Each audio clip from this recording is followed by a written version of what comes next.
How's it going, everybody? Welcome to another mod stream. Sorry about the long delay before we got started this time around, but I had some things to do that I thought I had done, but forgot to do. Anyway, don't mind my all units page. Check out. Do I have content to plug since the last mod stream?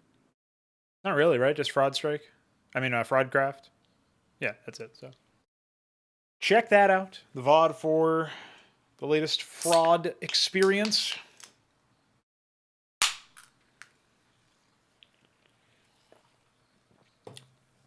I will have some content to plug eventually. Actually waiting for a video to process, but it'll be on this channel, and you probably won't miss it. So it's a bit too big to miss, if you know what I mean. Actually, we can check that out right now to be certain. Yeah, still processing. I imagine it will be for some time.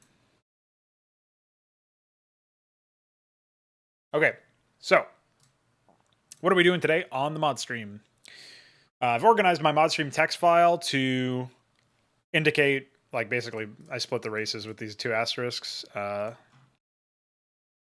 Aside from that, so we're gonna mess around with the Wendigo and we're gonna mess around with the Madcap because those are really super easy things to do.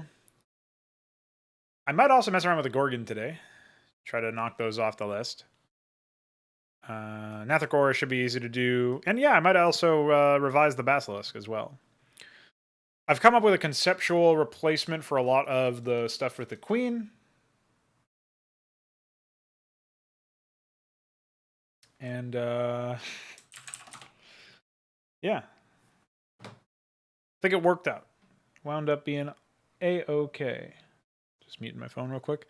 So, I think that the new direction is good, but I'm still waiting on feedback. You can see what that is going to be if you check the HYDRA channel in the Discord server. But I will probably be moving it to the main page pretty soon.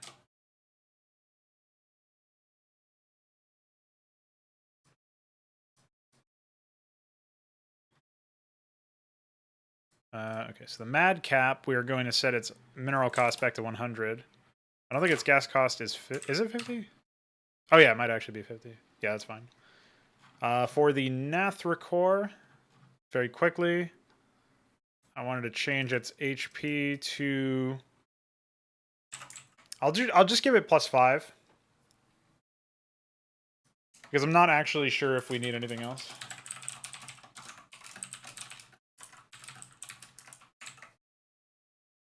But I do feel like it goes down a little bit too early. A little bit too quickly. So we'll bump it up to 65 health. We'll see where that leaves us in the future. The Basilisk, I'm going to knock down to 90 HP. And we are going to... Let's take a look at its cost. So combined with the Hydralisk cost, this is 75 plus 50, so it's 125 ore and only 50 gas. For a unit like the Basilisk, is that appropriate? I feel like we might need to make it 50-50. Well, actually, maybe it can be 75-25 again. So you're like doubling the cost of a Hydra in order to do this. I think even though that's a lot of minerals, it's still... Like, this unit will be very valuable because we're going to make it so that it attacks air. And that's why I think because of the air attack change, it feels like it should probably cost more gas as a result. Because this unit is probably going to be more powerful than, for example, like a Goliath or a Hierophant. Like, in terms of raw damage and damage potential with the bounce, I do think that there's going to be a lot of power here. So I'm going to set it to 50-50. And we'll see what we can do from there. Like, that's what I'm thinking for that right now. Obviously, we can check this out here. If we go to units and weapons, we can do 129, 90, 50-50. And I could also up the time cost a bit if I wanted to, but I don't know if that's necessary. 65. This is back to 100. I guess I never changed it, funnily enough. Although, yeah, according to this... Hold on. Where's the... Yeah, the mad cap is ID 18. It's set to 50 in here. But in the actual game, it's 125. What is it in the current beta patch? Yeah, okay. That's what I thought. I didn't think it was 50. That seems a little odd. Okay, so we fixed that anyway. We might have to increase the Madcap's gas cost. I'm not sure. We'll leave it at that for now. What else was I going to think about here? I think up next.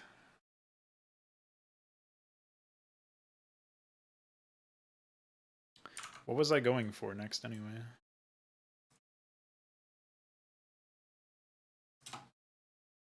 Oh, Wendigos and Gorgons. But I've done the Nather Core. I've done the Basilisk besides the weapon, so we can do the weapon real quick.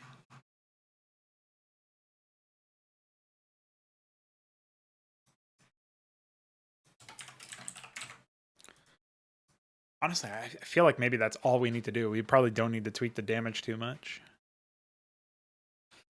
Although maybe the cooldown is a bit high. I was thinking either reduce the range by 1 or increase the cooldown so that it takes longer to attack again, but I don't know about either of those. Because reducing the range means that they need to either land a max range shot, I think, for the enhanced, like the bouncing bullet. Or they need to be on creep. Oh, it's at least 5 range. So currently they've got a 32 pixel, or no, a 64 pixel breathing room for landing a bouncing hit. Whereas if I drop their range to 6, which is still 2 more than the base attack of a Hydra, if I drop their range from 7 to 6, they still have a 32 pixel or 1 range breathing room for landing a max range, like a bounce shot, and they still get, I mean, obviously, like when they're stood on creep, they still get that benefit. So honestly, this might actually make them really, really powerful defensively to a point where it might just be ridiculous. But I think I will reduce their range by 1. So let's keep track of all of these changes in the change log that I've got on my other monitor. We're going to say HP now 90 from 100. Gas cost now 50 from 25. Weapon range now 6 from 7. Weapon can now target air units. And then if we look at, there was like something that I think was reported a while ago that I forgot to fix that's related to this, which is attacks ground units and then Basilisk. Okay, and air.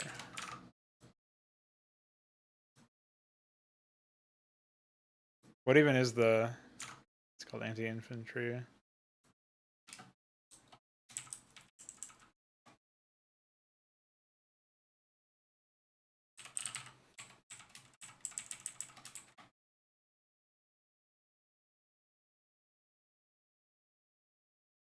Because anti-infantry feels really specific. Anti-light feels weird to write or read.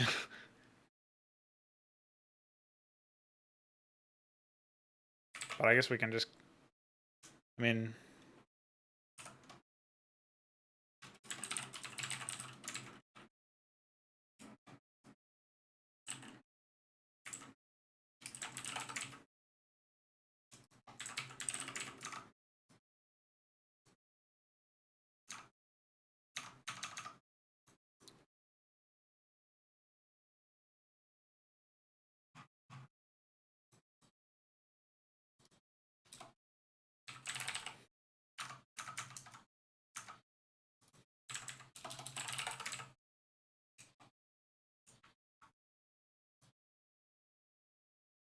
okay, so I think we can be happy with that.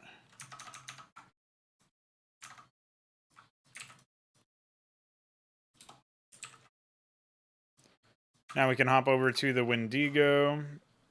Oh, first we should actually edit the game files here. So first things first. Oh, did I actually set the basilisk weapon to have 2 at factor? Yeah, it looks like it.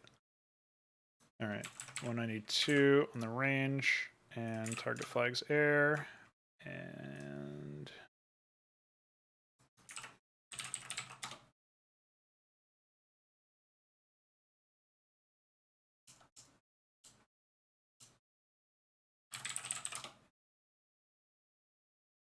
okay, yeah, they do have a header for that.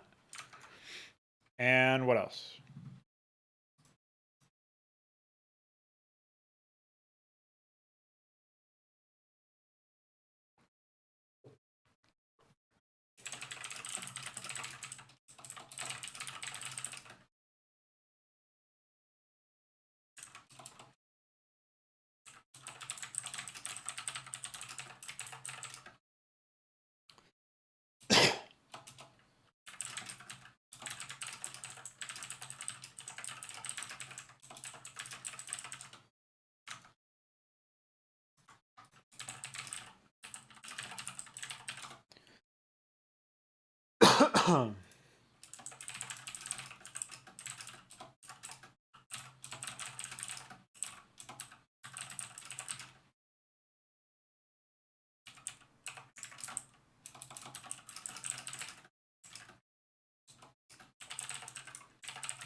Wendigo and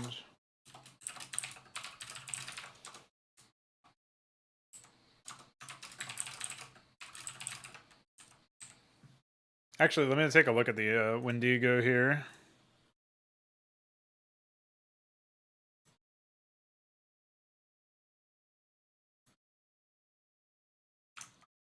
Is that real?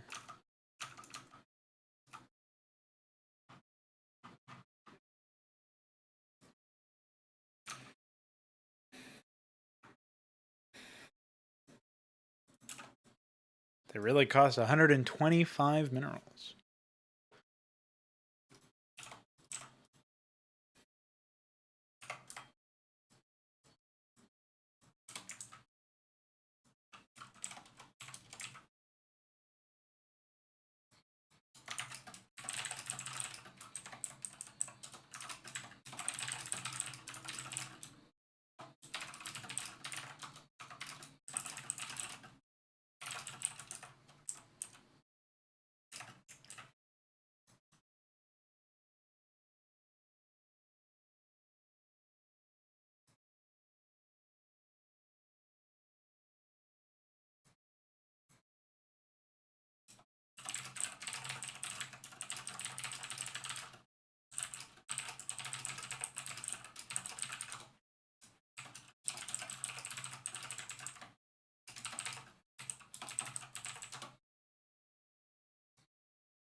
So I've increased the handling, basically, of the Gorgon, as well as improving the turn radius, well, improving the top speed, most notably.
So the big thing with the Gorgon is that it always feels super underwhelming when it actually gets into a state of what do you call it?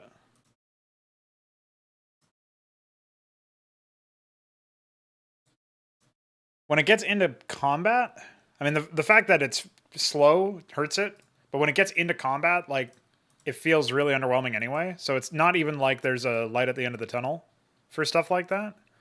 So what I want to look at is,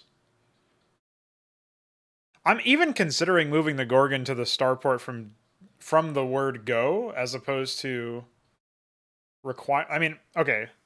For one, it feels a little weird to even have Centaur and Pegasus production on the starport itself. I almost feel like that you should be like a string of fighters and corvettes from the starport, and then the Nadite assembly being your dedicated flagship and essentially like more elite spacecraft stuff. So, like, what I would probably do is move the Centaur and Pegasus to the Nadite assembly and take the Salamander and move that over to uh, the physics lab add-on. Um, but I'm not actually sure. I don't fully know.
Anyway, going back to the Gorgon real quick. I also think that the petrification passive is super underwhelming unto itself.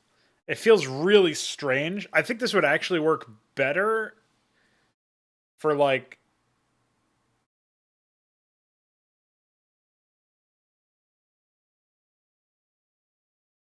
I'm not sure actually. I would say like moving this over to a Zerg unit would probably be better. But especially holy shit, man, 200 150 for this unit. I'm sorry to say it does not pay for itself there. Particularly since it's not really that tanky either. Though it is medium instead of large, so it has that going for it.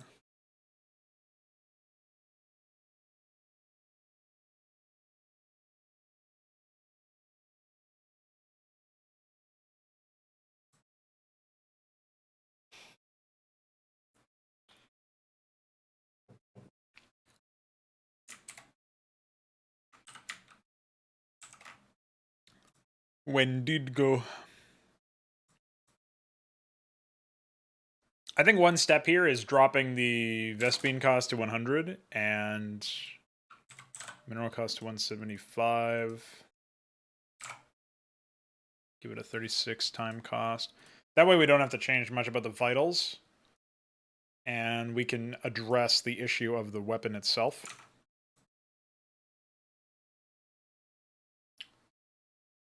I have no real idea. Oh, Mini-Me. That's what that name is. Mini-Me Smith. Yeah, I will be working on revisions to the campaigns over time. I'm still really assessing the game state right now. We are we're taking a look at some of the sort of extremities that have recently been added, some of the new units and stuff. I'm just trying to update them so that they all feel like they have a place within the game state. So I've been working a lot on the mod and the tech trees. A little bit less so on actual levels, but that will start up again pretty soon, I think.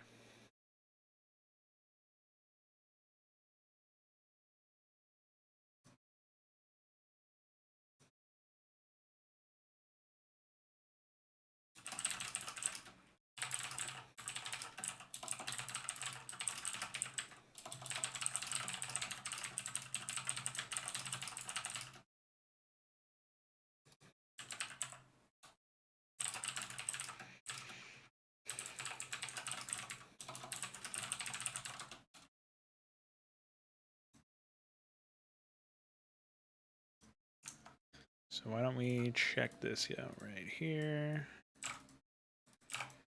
Say 36. One of the reasons why, believe it or not, that I had the gas cost up so high was because originally Wraiths cost 100 gas. Obviously, that's no longer the case now, but that was like a big concern that I had was like if Wraiths cost 100 gas, and then I have a essentially like it's more than just a tier 2 Wraith. Obviously, it doesn't cloak, it doesn't move as fast, but at the time I was thinking of it almost like this is your de facto air unit for Terrans. So if it's on the same gas cost, because that's what I would value it as in theory, like how do I justify that when we compare that to some of this other stuff? So yeah, ultimately I think that's a pretty solid balance there. I mean, maybe it could be dropped to 150 minerals instead of 175. So that way the Wyvern is even more mineral pricey comparatively, but Wyvern's also 3 supply. So in an abstract way, it's more mineral expensive because it requires more supply. So I think that's fine. Now, if we take a look at the weapon itself, I mean, let me first just document the minerals changes here.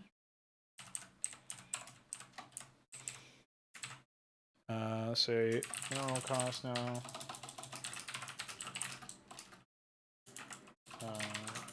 Gas cost now 150, time cost now 36 from 45. Or whatever it was. What is their time cost? 42.5. So now it's like more of a unit that you can produce a lot of in theory. And then maybe we don't change the weapon at all, but we should get rid of this passive though. It doesn't feel proper at all. Now the idea behind the Gorgon is like if you know what a Gorgon actually is, it's essentially what Medusa is. It's like that's the name of the species of that creature. And so a Medusa in mythology is like something that turns you to stone. I think actually basilisks do the same thing. At least that's my Harry Potter education telling me that. But obviously Medusa or Gorgons in general, like a creature that turns you to stone with their eyes. The idea was that again petrification. There'd be some sort of tying in there. In this case, it's more that the unit takes advantage of slowed targets by doing something extra. In this case, having splash radius. It's not really that useful though. Like you have to very deliberately combine this unit with something else. It doesn't feel like it works out very well, particularly since I don't know if there's anything in the air branch that even slows units. You have to rely on allies or another branch entirely, and you have to tech into multiple branches in Hydra anyway. But the idea that you would have to deliberately combine multiple branches just to make use of a unit's passive feels weird, and it also doesn't feel like this unit even needs this passive in order to properly achieve a sort of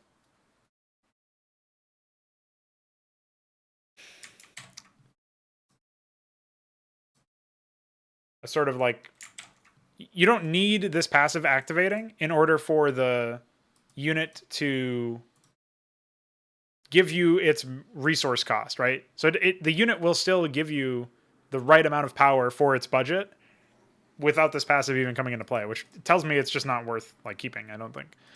I still want to give them something that plays up the Gorgon angle. I'm trying to think like maybe I could make it so that units that face towards it are slowed or something. I don't know.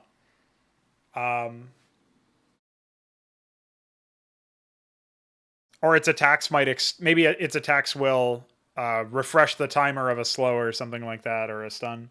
That could get really toxic depending on what the slow or stun is.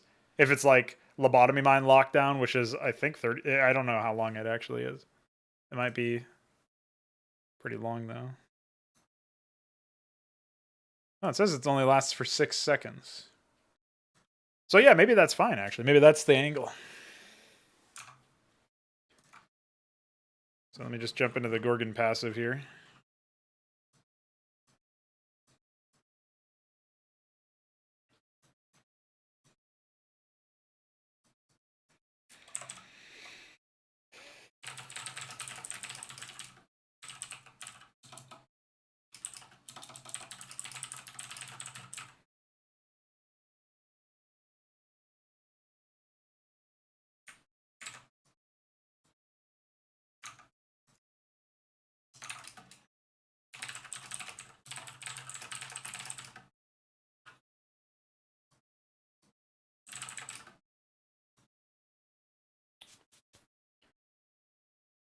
I think that since you're talking about the Terran campaign there, Mr. Smith, I think one of the things that I really appreciated about the Hydra version, the older version that didn't have all the custom tech tree stuff to the same degree, was I think one of the things that was probably the best about it was that it pushed it more into a larger scale environment where you had obviously multiple players and stuff, and sometimes you'd have AI allies. I like the fact that you could play it co-op and whatnot.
That mix honestly sucked.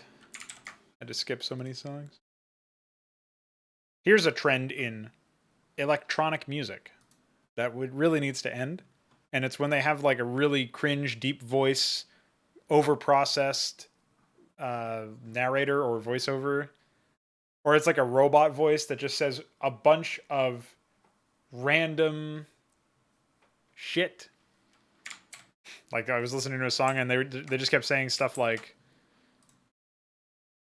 activate end game sequence or whatever I don't even remember what it said. It was just annoying. Get it out of there. Stop it from hurting me. Do I still have stat.txt? Okay, cool.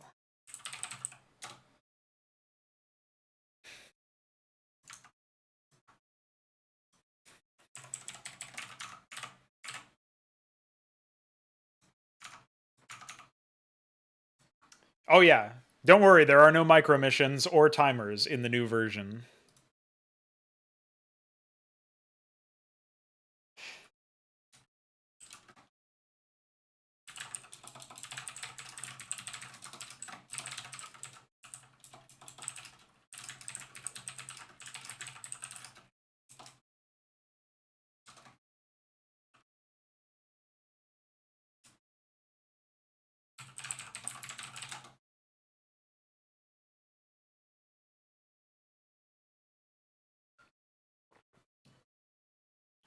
That was a real psycho map, that's for sure. The one that you're referencing. Yeah, I'm going to be changing that into a macro map, so don't worry about it.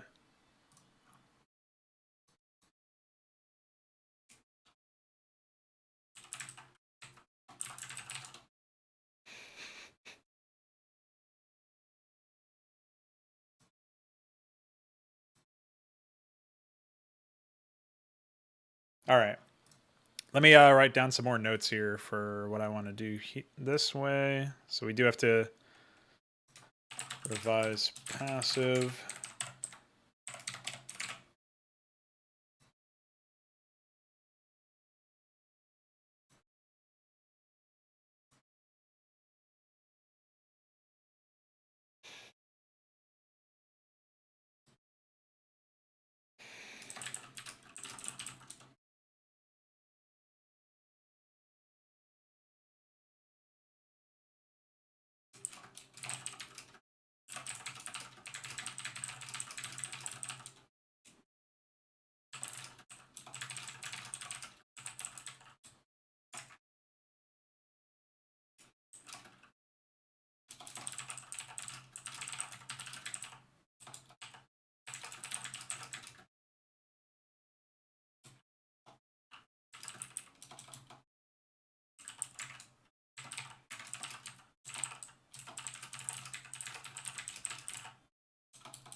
What was the other thing that I was just thinking about?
So I guess we should look for some sounds, huh? What is E?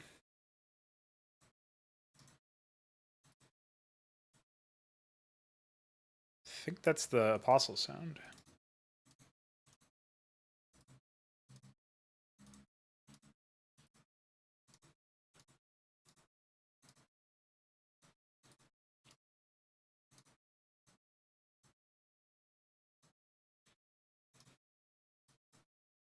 I still can't believe something that I really think is incredibly funny a lot of the time is when we have like I find a pistol sound and it's like so overdriven to the point where I use it for like a gunship or something like I think there was one pistol that I ended up using for the Star Sovereign or something like this, like that the biggest Protoss ship or the biggest spacecraft in the game.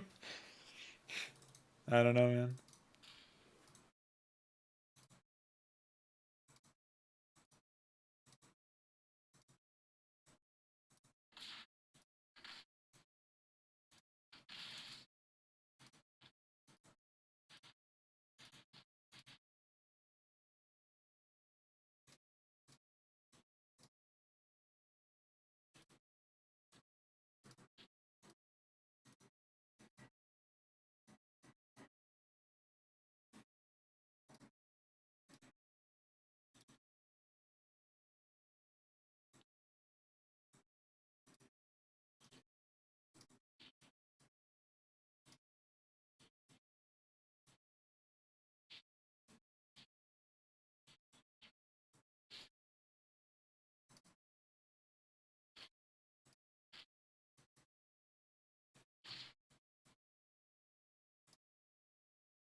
Yeah, this is actually what I'm listening to right now. You guys can't hear it, but it's ridiculous.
The fuck?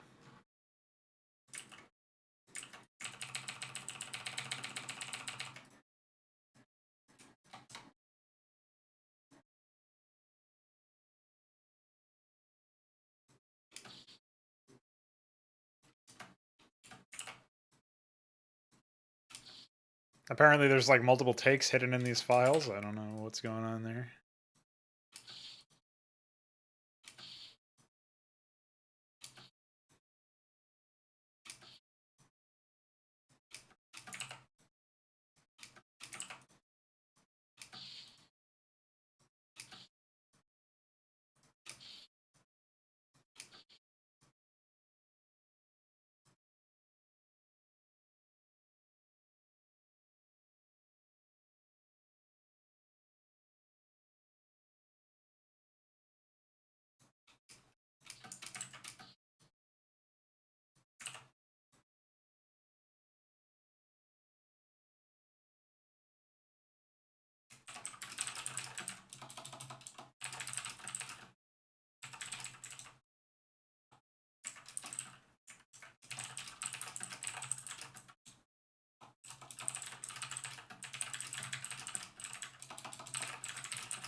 All right, I like this one.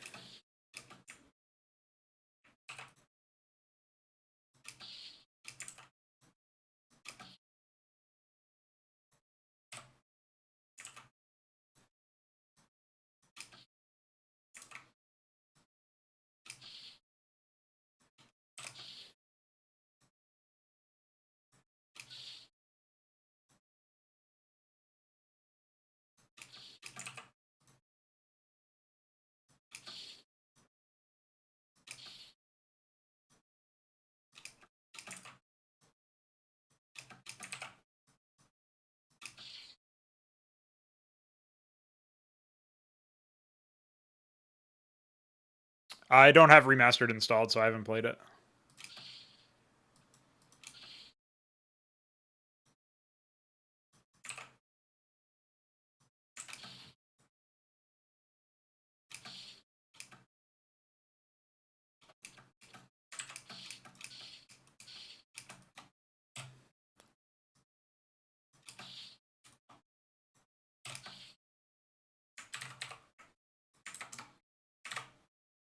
Wait. There we go.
Maybe we don't do the pitch change here.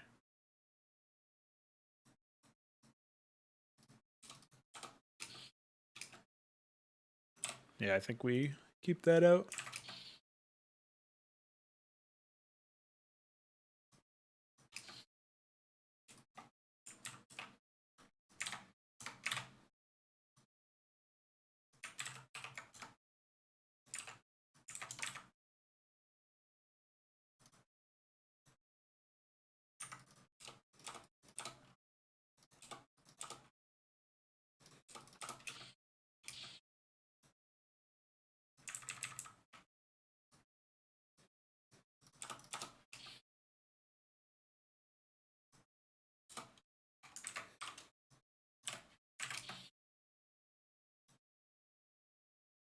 I feel like this doesn't really give you the right sound. It's a little bit too intense there.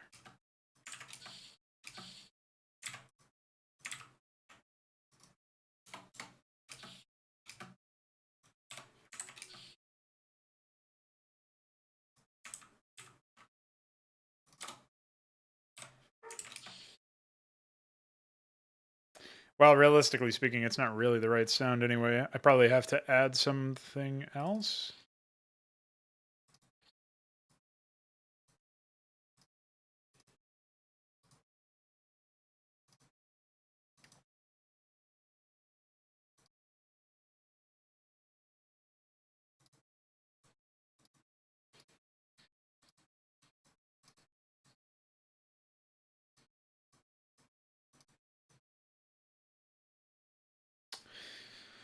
Maybe I can jump into the old sound effects archive here for Warframe. Find something that might work out here.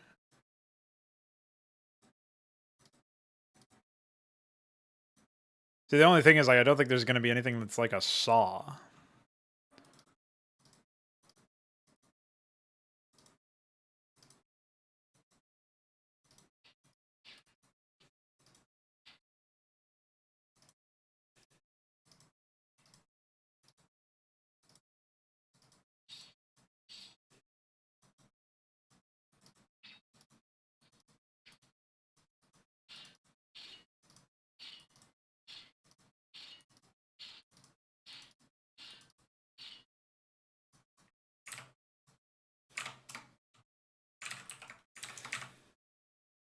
Maybe something like this.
So let's see what that sounds like.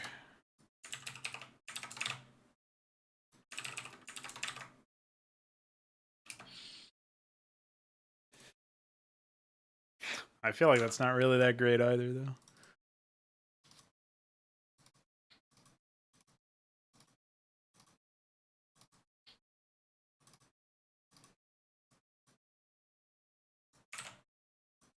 Maybe we...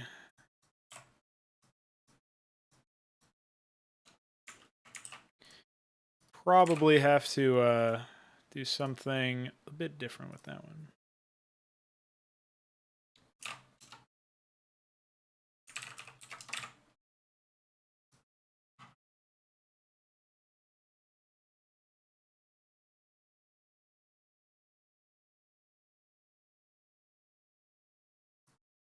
For a second, I thought you were talking about the Legionnaire and Hydra. I was kind of confused.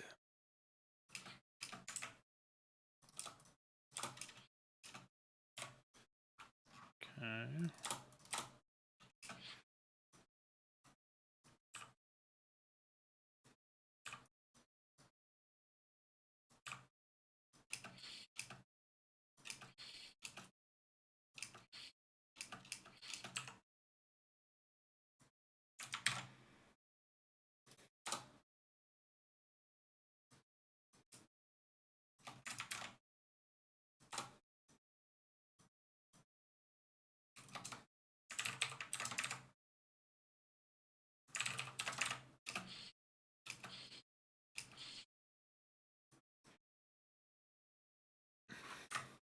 Yeah, actually, I think this worked out way better.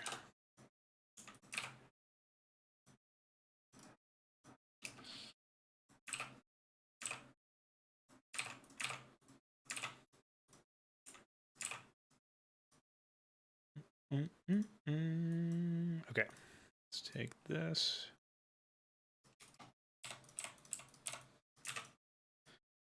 Should be able to HYDRA Terran.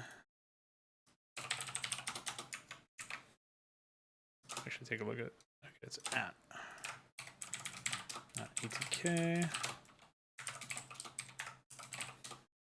And I was gonna look for like a death sound effect as well.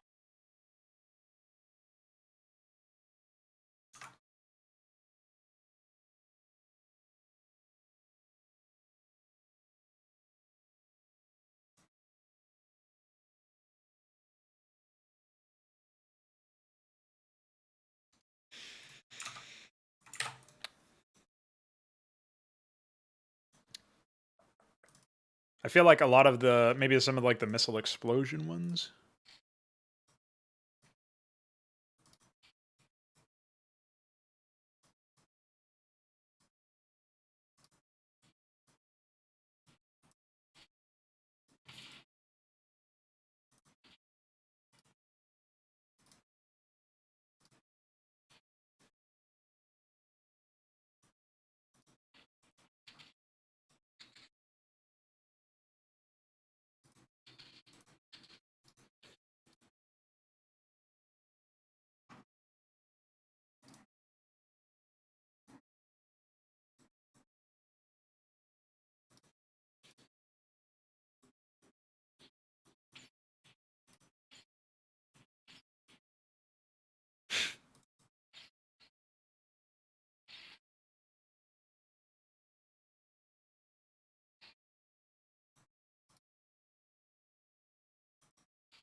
These are probably the best fit, I think.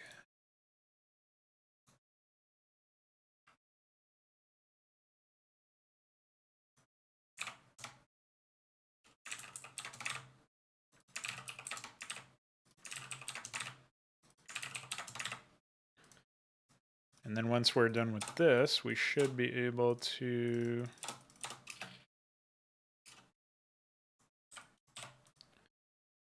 plop those sound files in.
Let me reopen those just to make sure that the tails are all good.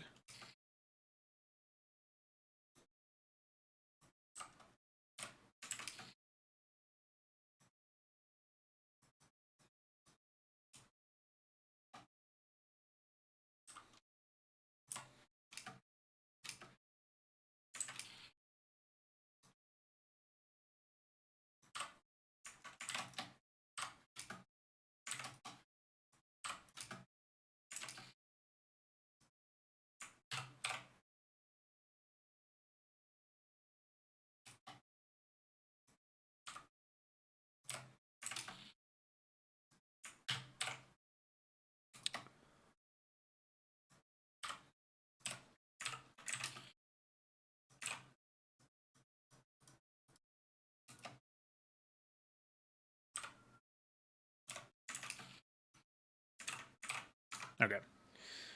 Yeah, pretty happy with those. Can get rid of these.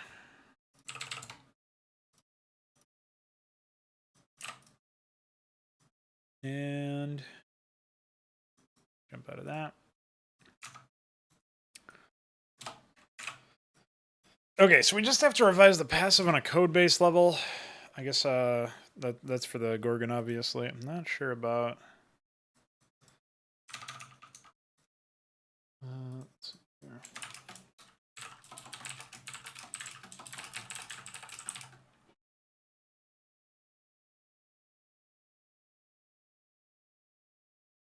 Yeah, medium armor infantry is always pretty disproportionately powerful. Well, I guess it depends on your game state.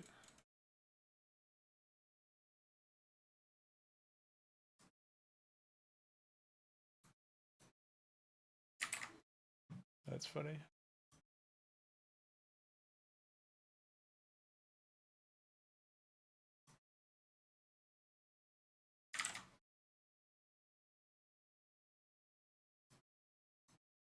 New sound effects have been added for.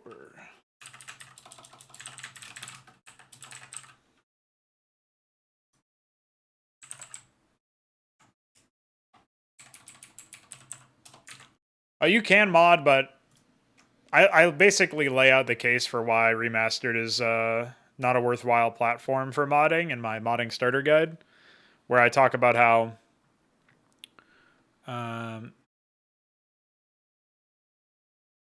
essentially you lose out on the opportunity to make extensive changes to the game state and to the engine. Graphical edits are really, really difficult to do and sometimes just downright impossible. And a lot of patches will break random features to the point where you have to wait for somebody to fix that. And every single time a patch comes out, you need to absolutely repack your EXE almost always. So you as the developer have to essentially, it's like the same thing as resaving your mod. You've got to resave it, and then you've got to upload it, and then every player who wants to continue playing has to download it again, and that has to happen every single patch. So there's like just that alone would kill it. But the fact that you're also more limited when you go into it is pretty difficult to argue for it. Because that means that every single time your mod stops working as a player, you need to go and wait for the person who makes the tool to update the tool, the person who makes the mod to update the mod, and then you can download it and play it again. And that can take weeks sometimes, depending on the schedule of the people who are involved there. So, and sometimes, I mean, we've seen a lot of mods for remastered that, well, maybe not a lot, because there haven't been a lot of mods anyway. But we've seen a decent number of them just go dead in the water because people stop maintaining them. And I can't blame them. I mean, that's why I jumped ship from remastered myself. HYDRA was originally in remastered, and I moved it to 1.16.1 because I was tired of continuously updating the project when I'm really not updating anything. I'm just maintaining compatibility. So, what's up, Wooker? Yeah, essentially the same thing. If you followed StarCraft 2 mods, or not really, there's no modding in that scene anyway because it's against the EULA. But if you followed the content development within the StarCraft 2 scene, you'll know it's the same thing as what it's currently the case in remastered. Yeah. I mean, the same thing happened all the time in remastered. In StarCraft 2, and I mean, I think it's the same thing that's been happening to Warcraft 3 for a while. Sometimes the editor wouldn't even work when you update. I don't know what the current state of things is, but the fact that it was like that for so long is pretty unforgivable. Small indie company and all that, I mean, don't think either that this is only Blizzard fucking up modding or custom content. They were fucking up their own content as well. Like the campaign would have tons of bugs and stuff in all of their products, and that those would have to get patched out. So like they themselves are also suffering from this ridiculous approach. So it's by no means like limited to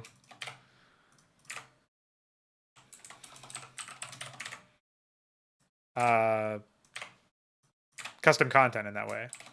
There's bugs that will probably never be fixed that were introduced by Blizzard patching their own content in stupid ways. So.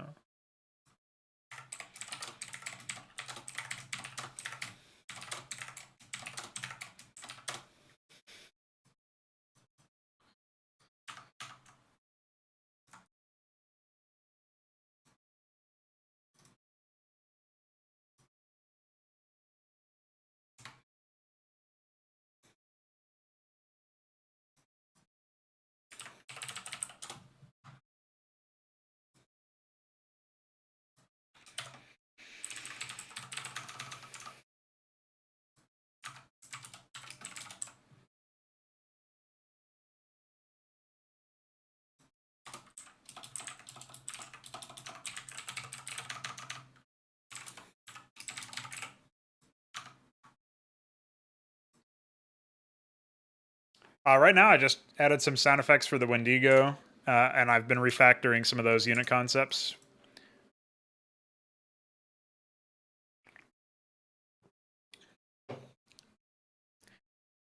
Well, yeah, StarCraft 2 was announced to not be receiving any more balance patches, I think. I don't know if that means it's completely end of life. I didn't check the news release when it came out. I only heard some shit through osmosis from people telling me about it. But if you have to wait for the developer to abandon the platform entirely, to abandon a game in order for you to properly mod it, you've already lost. Like, spoiler, you've already lost. You have no idea when that's going to happen, right? So problem one, you don't know when that's going to happen. You don't know if they're even going to keep their word once it does happen. And like, why should you have to wait? You know what I mean? So like, we got lucky with 161 in a sense where we can just stick to this old version. Warcraft 3 can't do that reasonably. I think maybe you can, through a really stupid process, install an older version of the game before the Reforged patch. But you definitely can't do that for StarCraft 2. I've seen no case of like a StarCraft 2 earlier version shipping around. And certainly not one that, because you have to sign into the editor to even use the editor. At all stages, you had to sign into the editor, I think. Maybe you didn't have to, but in order to like publish your map, obviously you had to, right? So you can't do multiplayer stuff. You can only do single player stuff with an older version of StarCraft 2, if one hypothetically does exist. So yeah, I have a bunch of videos on my channel that tell you to not get too hyped up over Frost Giant. The fact that they were crowdsourcing ideas for things like heroes in RTS and stuff is already a bad sign. Like they should have come in. What should have happened with Frost Giant way sooner? It should have been Frost Giant forms, and then they come in with a mission statement and like a project documentation, some sort of like, maybe they don't have to give away everything about their project, obviously, whatever they're working on for an RTS game.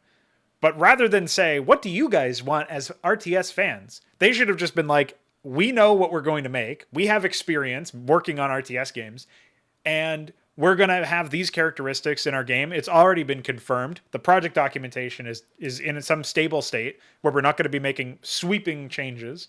This is what you're going to get out of us. Instead, they went some really fucking mealy-mouthed way where they just kept like sort of, I guess they haven't gone definitively any direction yet, but that alone was enough. You know what I mean? Like, you got to be able to have the confidence in these developers to be able to create something that they believe is the right, like to make decisions that are going to be correct in their mind.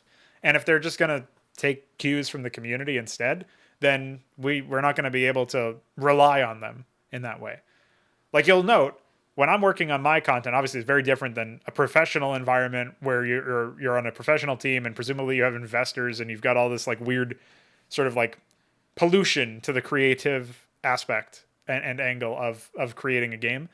But I never say I might be interested in people's opinions on some of the stuff I'm doing, hearing their takes, essentially engaging in some sort of discourse. But I've already decided a direction that I'm headed in, broadly speaking, when it comes to the content that I'm producing. I've already decided it's going to be large scale. I've already made decisions based on that design direction. Like, that's how it should be done. You can't create something that is truly great if you don't have a definitive vision that you're dedicated to throughout the entire process of development. And I haven't even necessarily been super successful in that regard, but I've never heard of a game that actually has that. Like the closest you might get are games that aren't even really games, like those Metal Gear Solid games and stuff, where reportedly the direction was very definitive. Maybe like the Deadly Premonition stuff as well, from what I've seen, like kind of ran in an autocracy or something like that. But even in the same way, it's like, I mean, those aren't even games. They're bad examples because they try to be movies more than they try to be games, or they try to be both at the same time to some extent, to varying extents, depending on the case. So, like, it's not the same thing as somebody creating an actual game. Don't say Todd Ryder. Oh, you actually had to sign in every few days just to use it, Wuck?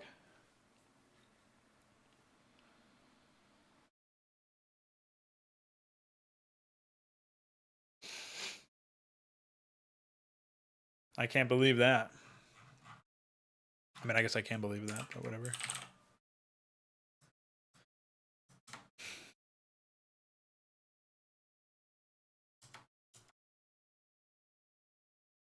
All right, I think we can actually keep...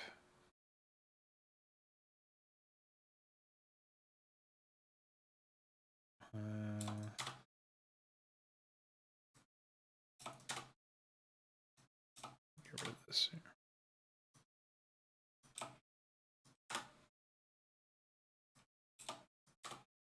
So I like this Boole Gorgon condition thing. This is good.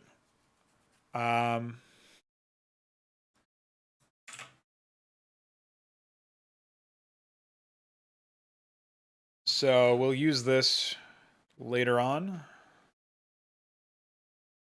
But I'm not sure. I think we should move this to weapon, to update unit state or weapon, maybe weapon damage? Yeah, probably weapon damage. So we'll have to get this out of here.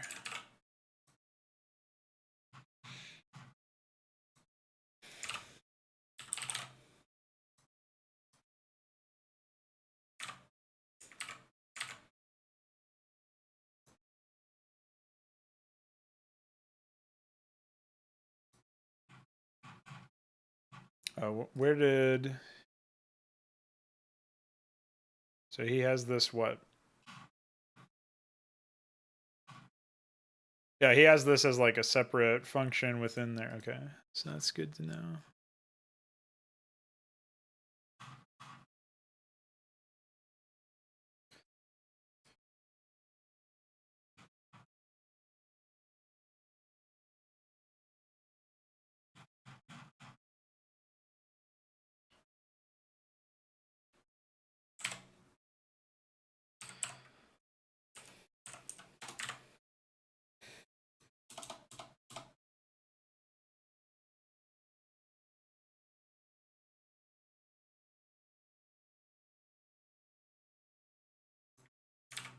Has to be outside of that scope, I think.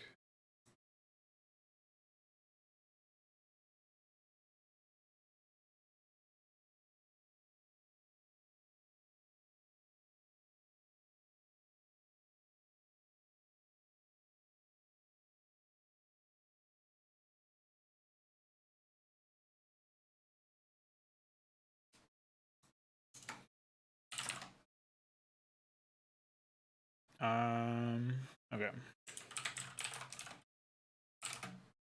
Oh wait, actually, no. This should just be. What is in the? Okay.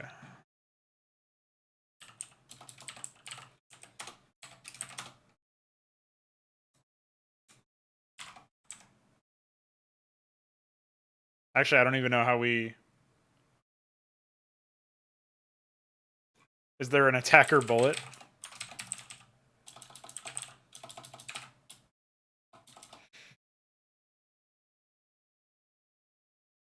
I guess we'll just feed it target instead of bullet.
Okay.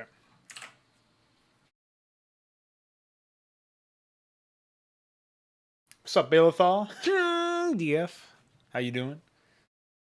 No, Mini-Me's just very exuberant about the premiere remastered mod, dude.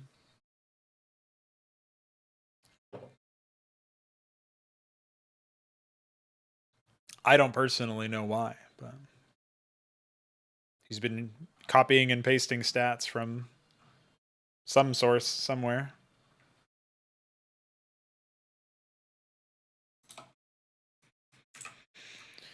All right, what do I want to do? How do I want to structure this? Oh man, Todd Ryder. That's what I'm saying, dude. Hey, Balethal and or Chalks, I've got a question for you related to coding. So what I'm trying to do is I'm trying to reset all stun and slow effects in terms of timers. I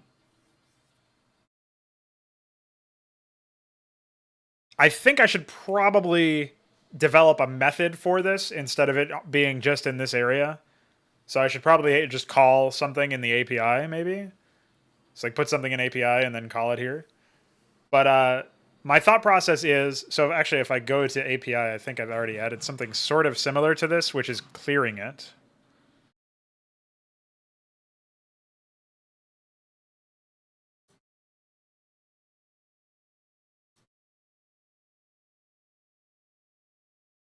Holy shit. restore func is a pretty big function. I think maybe I put this in, but I don't remember. No, maybe this is already in here. Hard to know. No, I need a function that refreshes them all, sets them all to their maximum value.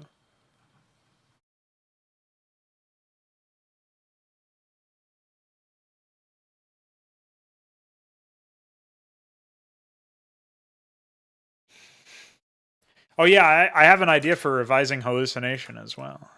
Forgot about that one.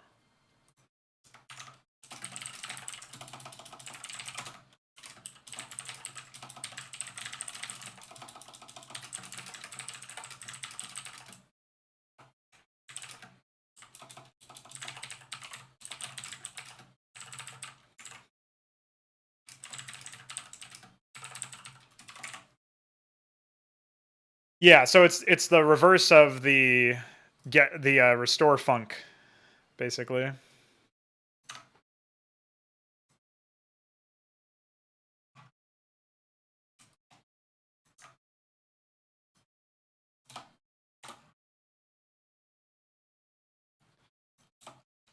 I just have a feeling it's going to be painfully hard coded, or what I like to call lame coded.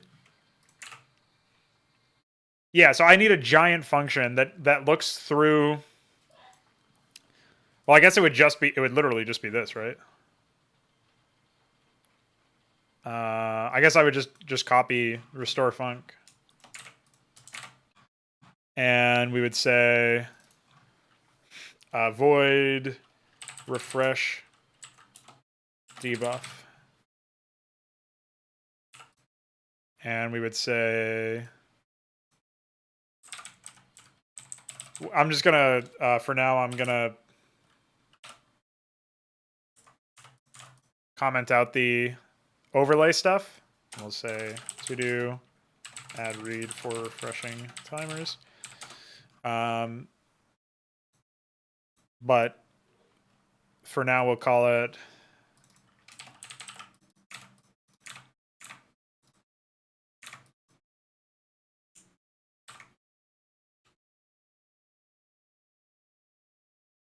so we wouldn't want to refresh that.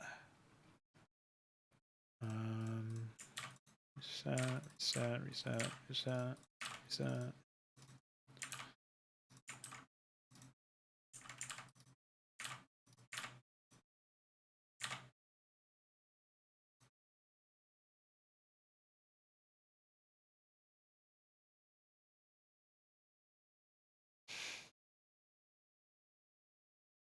What the fuck?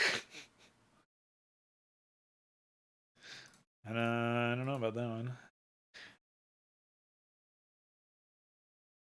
Hallucination and HYDRA currently you tag an enemy unit, and whenever that enemy unit gets attacked, here I'll show it off.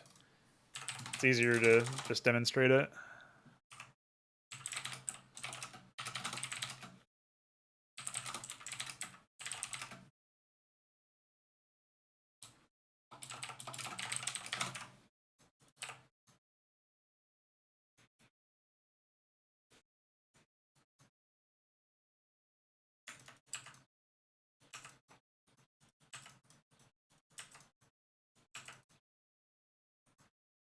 So for every unit that attacks it, you create another hallucination. And hallucinations deal, what is it? Oh, it doesn't show up here. But hallucinations take full damage instead of half damage, or regular damage instead of double damage, and they deal half damage from the original target or something. They're probably actually busted, to be completely honest with you guys, but they notably don't last very long. I think I'll probably further reduce the timer or something.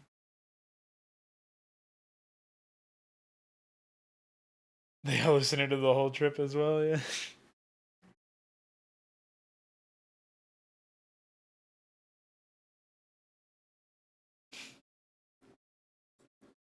So what I'm going to change about it is just making it so that you cast sort of like there'll be some sort of read on the ground, and after maybe a second or 2 seconds or some amount of time before the effect will take place. So the idea is that it'll be AoE instead of just targeting one enemy unit, which I think will be much better for overall the overall mechanics or whatever. And maybe I'll make it so that hallucinations take double damage again or something to deal with that.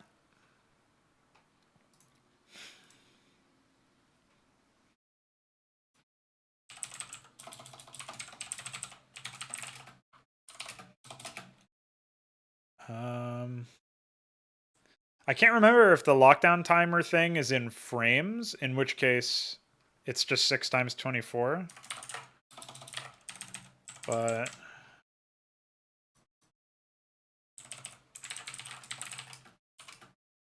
and then I forget how long Maelstrom is.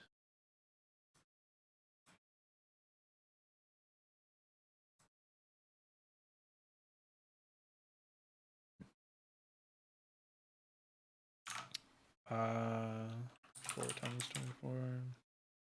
But I don't think they use frames. I think they use something else.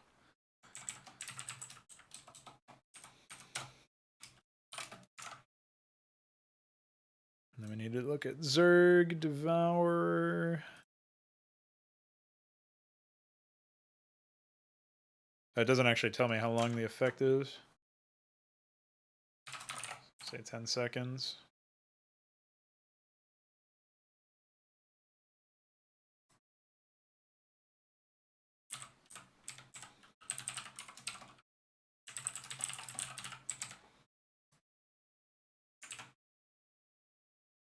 Yeah, but I don't know what a tick is in plain terms, in terms of like how many ticks make a second or whatever.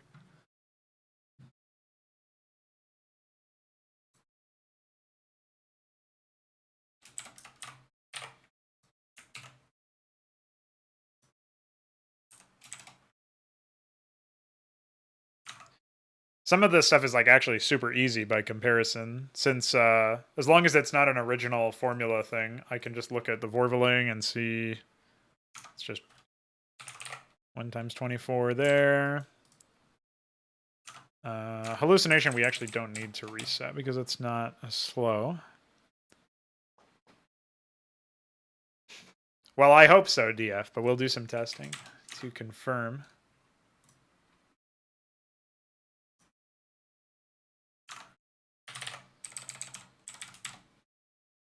Observance we don't need to reset. Malediction is also 4 times 24.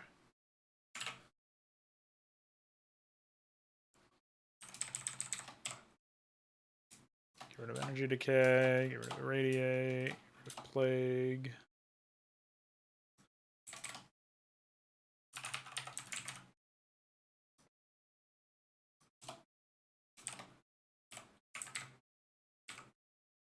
I wonder why there are 2 of them. I think that's like default. Stupid. Apparently it doesn't like this. So we'll just say 360.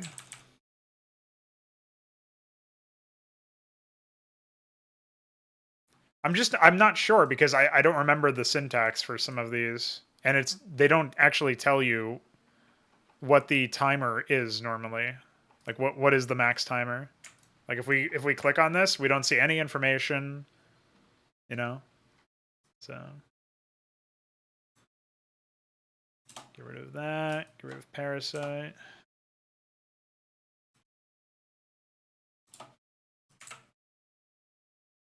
I don't remember if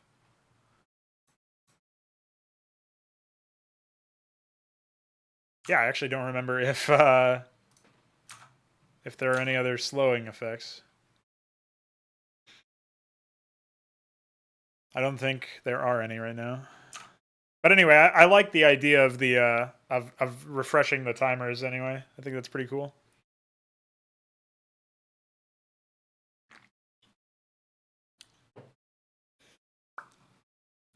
Pretty neat. Okay, let's minimize that for now. Let's build this. Oh, we actually have to go back into weapon damage and say target target. Reset or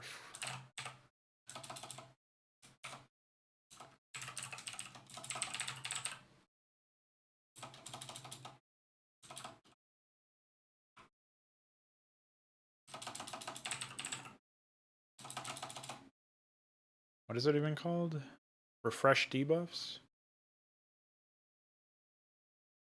API is included in here. So, oh, I need to add it to the header. That's why.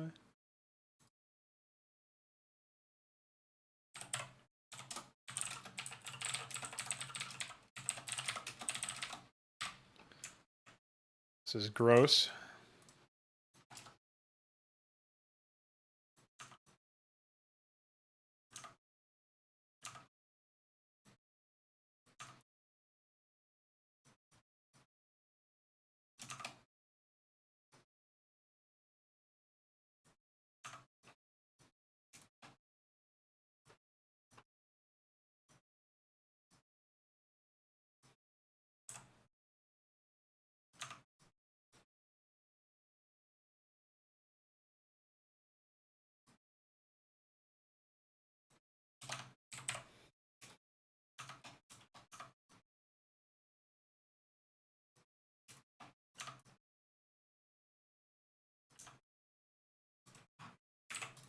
All right, anyway, going back over here, now we should be able to say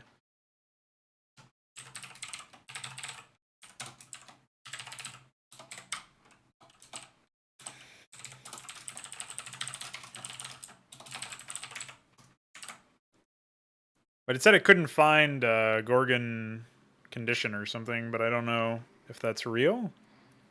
I guess we'll find out.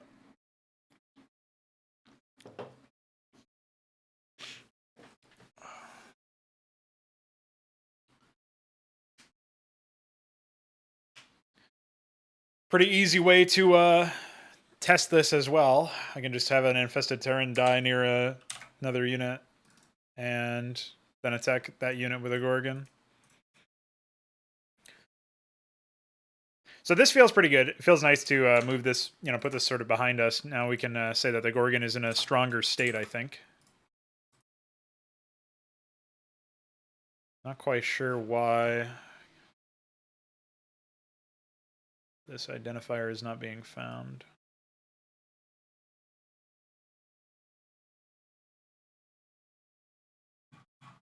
Maybe it's in the wrong scope.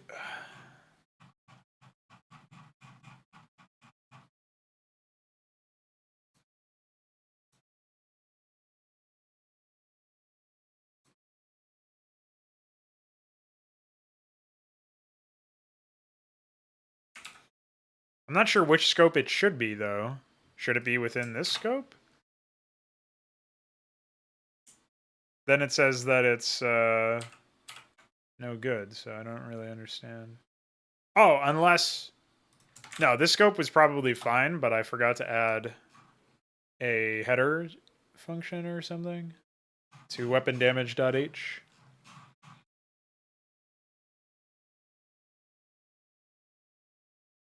I don't know, it used to be in weapon effect, so yeah. That's basically the problem. Go to weapon damage.h.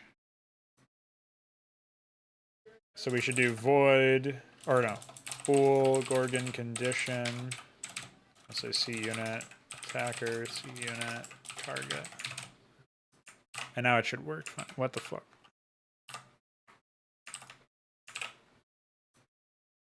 There we go.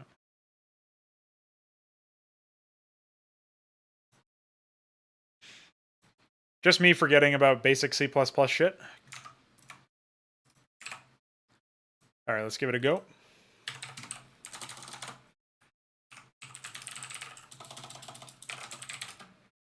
Mad count.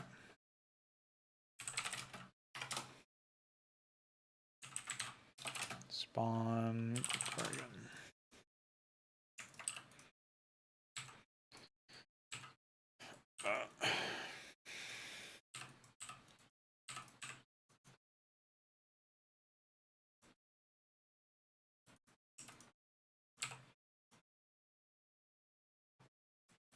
So if it's working correctly, then it should be, I mean, I should have debug messaged it, obviously.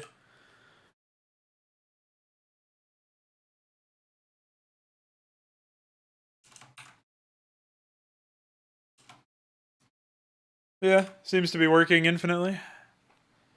And then if we're correct, it should now take 15 seconds. Well, I guess I'll tag it again. So 1, 2, 3, 4, 5. Very scientific. 6, 7, 8, 9, 10, 11, 12, 13, 14, 15. So either I counted incredibly fast or it got reset to some really high value instead of what I wanted it to be reset to.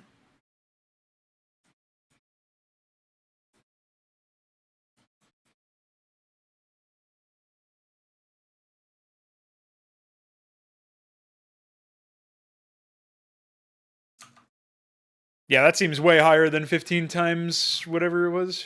Or, 15 times 24 is 360, I'm pretty sure, right? So setting it to 360 made it like maybe double what I was looking for. So I guess I'll set it to 180. See if that's more like it. Obviously, in that case, it means 10 times 24 is 240. So we'll just say 5 times 24, 2 and 3 respectively. I'll rebuild, try that build. Does seem like it worked though, overall. Which is nice.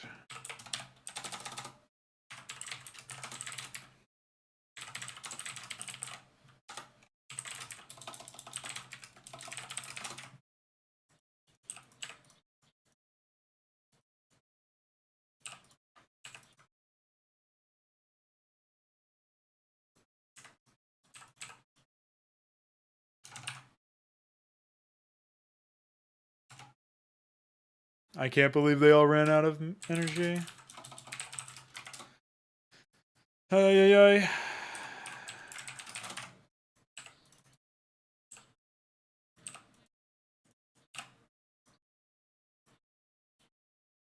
Oops.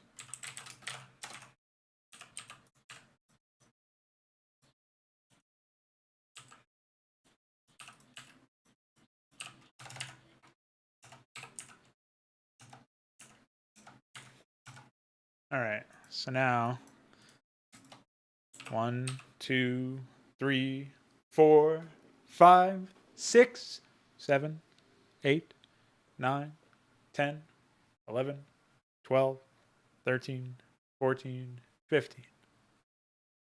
15. 15. Well, still pretty fucking long then. Maybe it overloads? So maybe it's not ticks then at all. I don't actually know. Because it seems like it's just the same amount as before now. Or maybe even longer, honestly. Even though I set it from 360 to 180.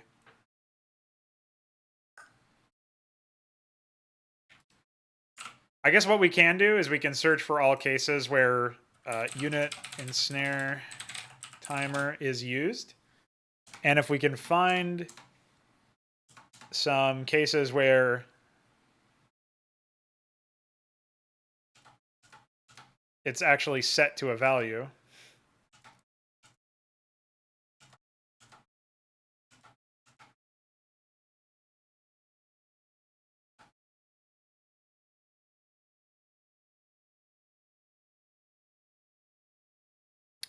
Odds are there are none. Okay. So we have no examples of it being set to an actual value then. Well, I don't fucking know. I guess I'll just try setting it to 15 and see what happens at this point. I don't know. I have no idea what it might be.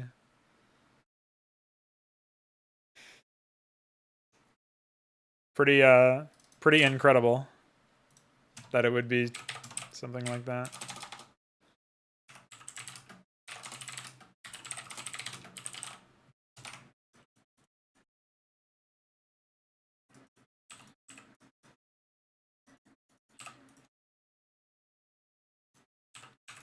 One, two, 3, 4, 5, 6.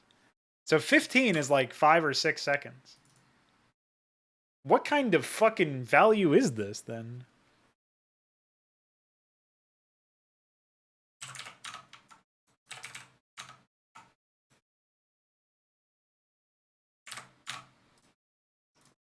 Well, if that's the case, then we need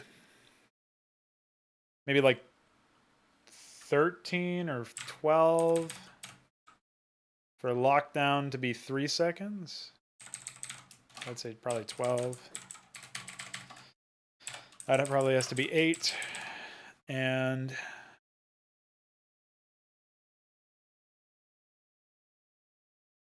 say 30 for 10 or so. Rebuild all that shit. There's no way that you get 23.8 for every second and you end up with a discrepancy as big as what we just saw. So no, it's definitely not. Yeah, but I set it to 15 and it lasted for 5 or 6 seconds. So there's no way that it has anything like that.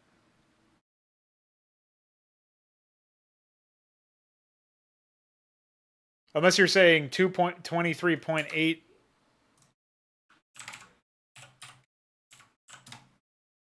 is 357. No, I don't know what math you're using to make it work out that way. That doesn't seem correct at all.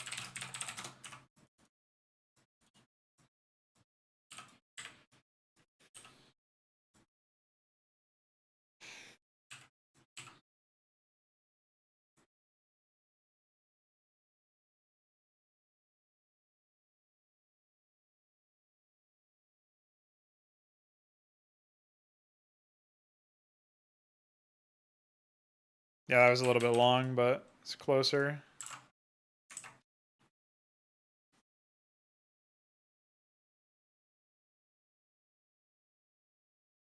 So where are you getting 2.5 though?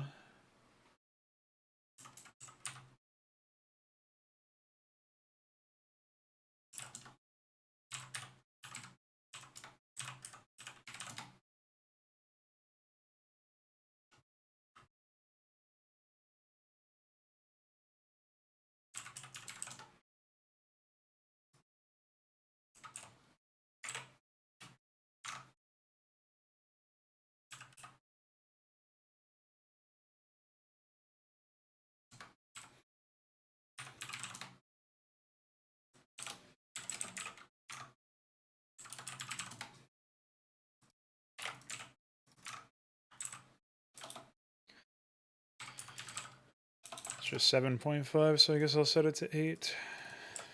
Well, 7 is probably fine. Because you talked about 23.8, but I don't know where you got 2.5. And why they would pick that value of all values to base their timing off of. It seems so imprecise.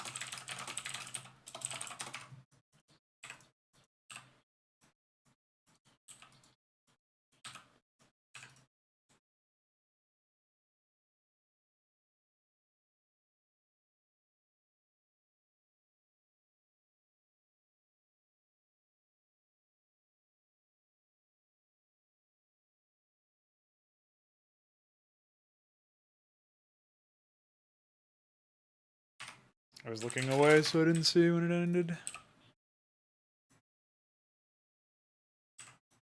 1, 2, 3, 4, 5, 6, 7, 8, 9, 10, 11, 12, 13, 14, 15. Human error. Yeah, I guess that's right.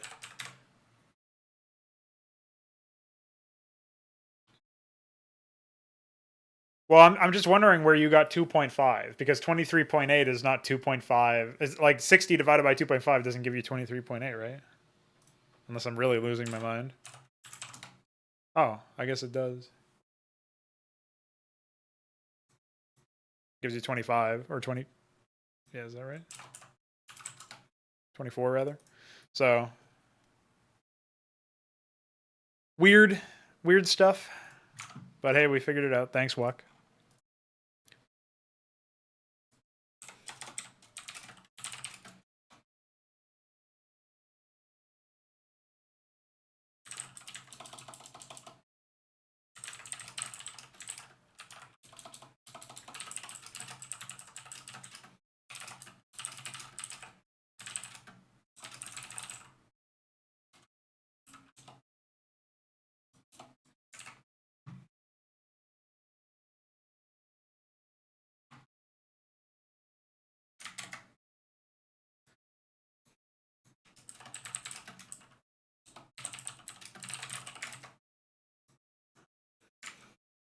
Okay, so I guess here we'll say, oh yeah, I didn't even test out the new Wendigo sounds.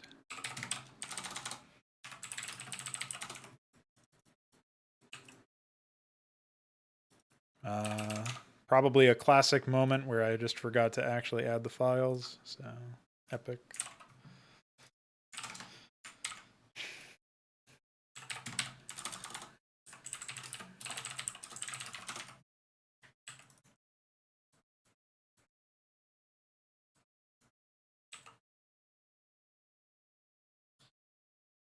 That does not really fit very well at all. Yeah, that ended up being horrible, but whatever.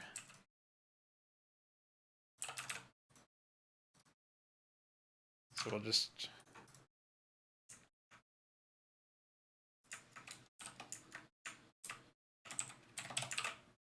cut that out for now.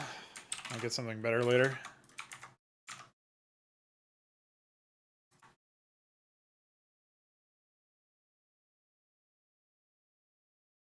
Oh, well, I got carried away working on all of this stuff. The ice tile set will show up in a moment.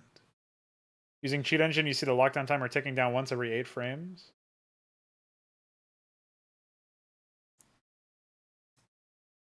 So then if we take 24 being 1 frame, times that by 8, we get 192. Again, like divided by 24 is 8, so... Wait, no. Every 8 frames is 24 divided by 8. Wait. So... What the fuck? Yeah, I was going to say, like, are you talking about in-game ticks? Because that doesn't confer with my math whatsoever here.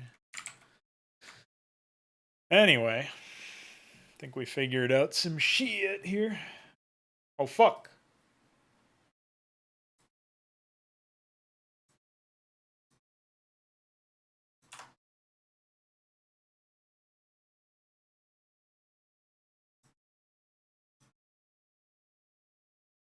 I like how YouTube baited me and expects me to believe that my video is...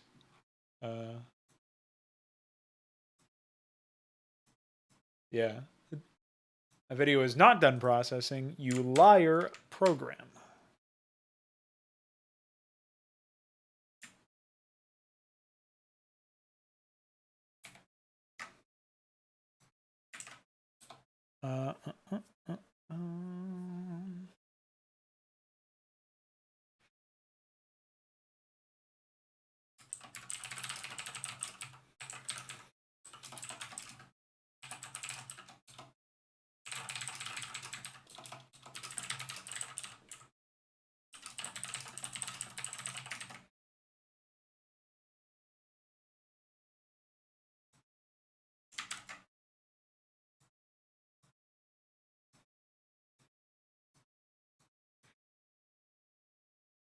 All right, I think that's pretty solid for now.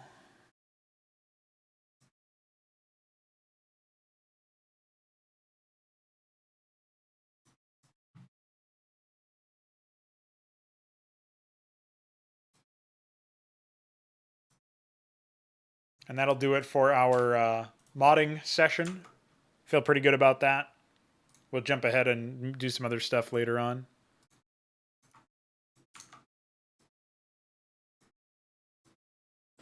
Close out some of this junk. And let's take a look at some beautiful ice terrain, such as this right here.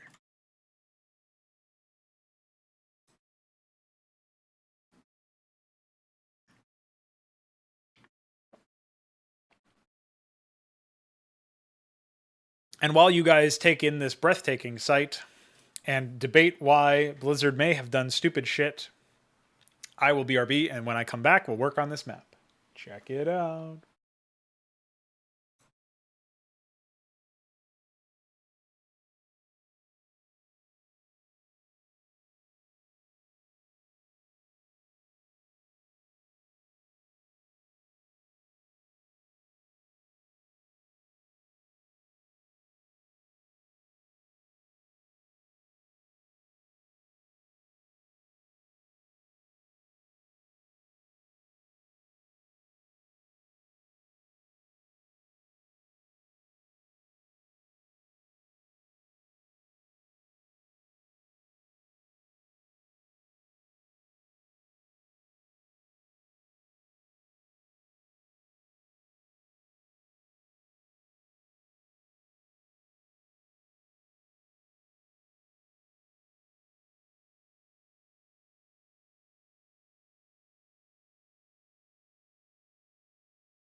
What's up? Did you know there was some food out there? I accidentally clicked on more music. Okay, I'll take it.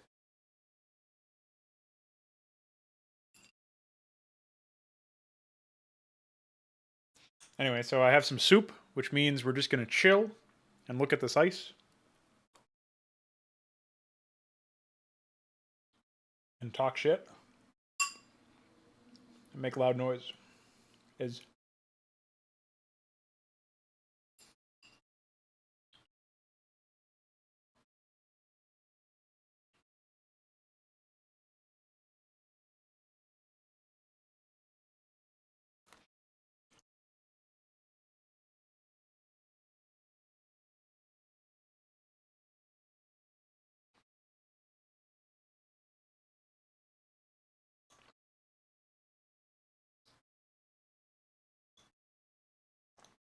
What I'm gathering from the timer talk is that maybe it's memory efficient or something, but it's not modular whatsoever.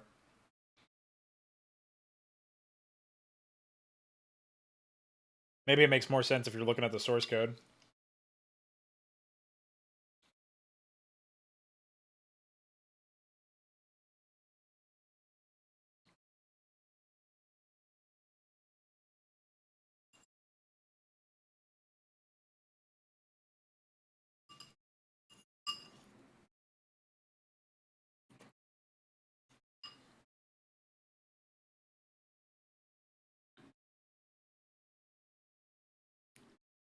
I was detailing this area yesterday. Just a little bit of stuff here and there. Give it a nice bit of flavor. I think I added a couple more higher cliffs as well. Constrain a bit of the pathway over here. Feels a bit aimless, but it's a nice like backdoor area, I guess. And the fact that like this path exists means that you can do a quicker reach to harass this base, but you still have to commit further down a longer path if you want to actually get down and really destroy it, unless you have like specific range units or whatever. So I still think this is a valuable like branch basically in this path. So see how it ends up looking.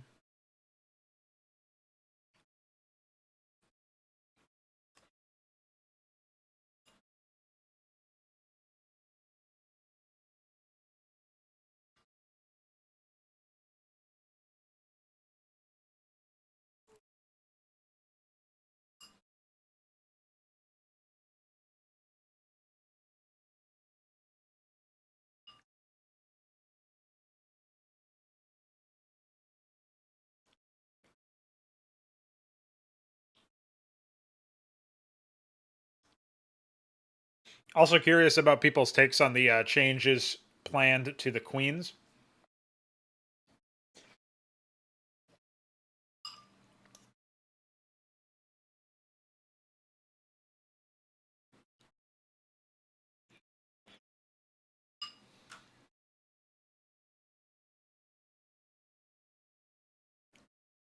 The idea that we have right now is that queens, they'll no longer get a pure broodling spawning ability. Instead, Parasite will be dropped in cost, and that'll be their primary ability. And the way Parasite works right now is that when the unit is affected by it, if they die, they spawn supply equal to double their, or broodlings equal to double their supply cost. Which means you'll see that be used more often. And then they're going to get a new ability called Ensnaring Brood, which will give all allied organics within a certain amount of range around the queen a buff that applies Ensnare when they attack a unit. And also when they die, they will spread Ensnare.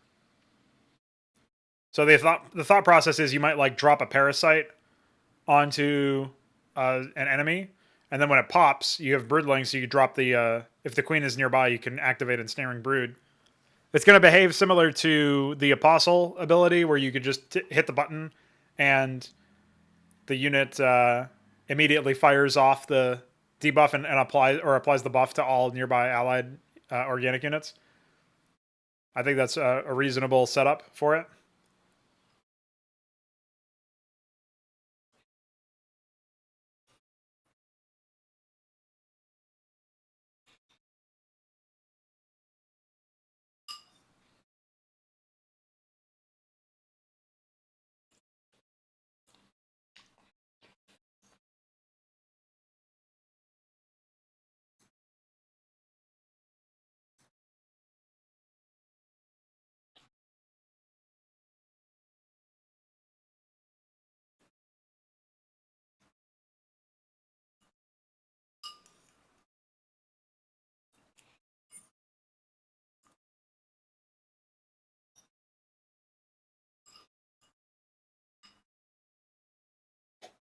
The queens can die in a pit fire. I hate them. Well, I'm sorry for your loss.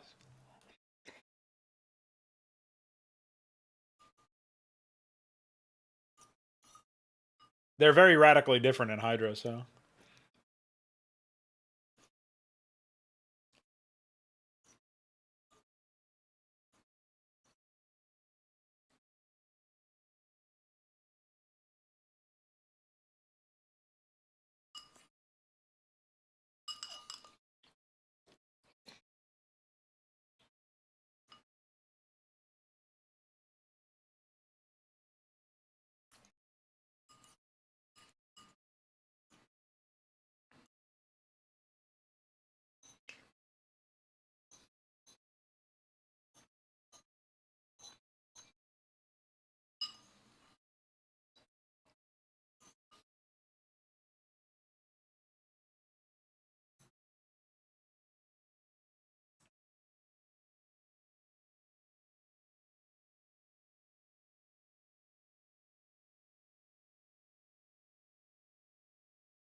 Either ensnare would be.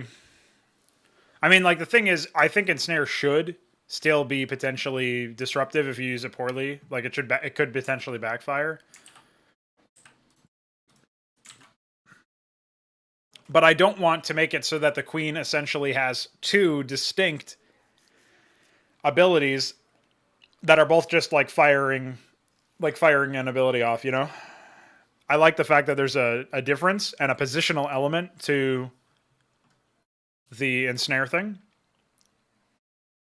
I share your concern, Balefall, that you could activate it and then your units die. And so to that end, maybe we would make it so that ensnare only affects enemy units. I would, as weird as that feels, I would rather do that, I think, than essentially have like well,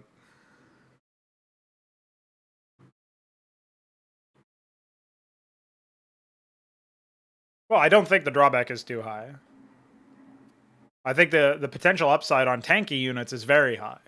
Like Ultralisks applying ensnare, on top of the fact that when they kill a unit, they get an increased movement and attack speed. Like that actually is really like a very powerful synergy. The issue is if your units die beforehand, you start to kneecap your push.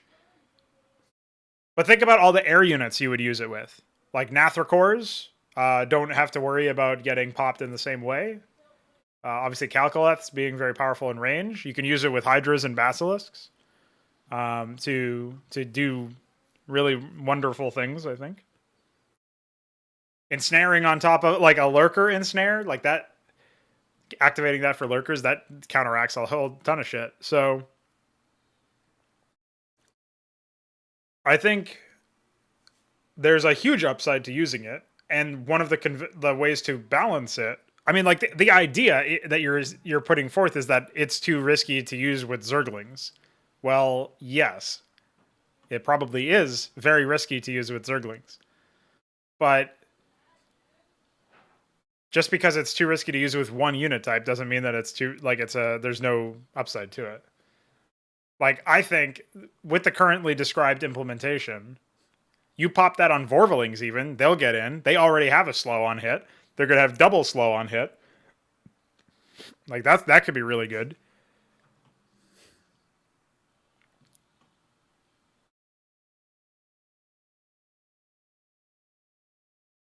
So yeah. I think there's a huge upside to using it. And especially considering it doesn't have to be melee. Like I think the assumption is that when your units die, you're probably going to be like losing frontline units. It certainly could backfire. Like if you, this is not a tool you would use to attack into like siege tanks that can pick your units off ahead of time because you're basically making their job easier. It's a tool that you would use to like when you have a reasonable guarantee that a decent chunk of your front line will actually make contact, you would use it on your front line, or you would use it on your back line, like Hydras, Basilisks, Cascathalors, even like some air units like Guardians and stuff. Like you'd use it there maybe as well. Well, you said that it would be too risky to use outside of maybe sacrificial lings. I feel like you completely missed all of the other potential uses, like I was talking about air units and stuff earlier. If anything, I'm more so worried that the ability might be too powerful, to be honest, but that's something that we'll figure out with time.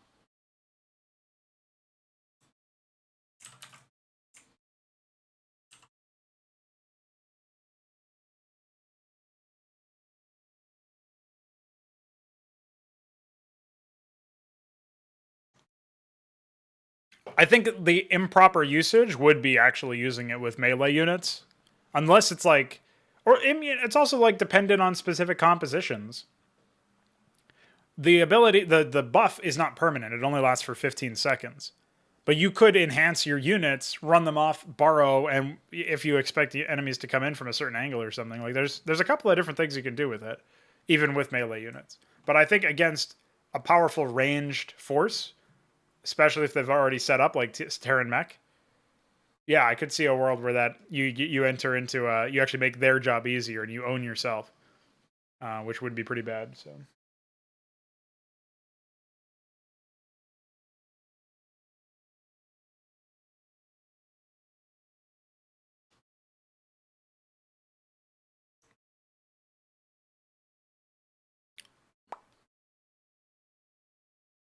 if they focus fire, you start to lose combat effectiveness.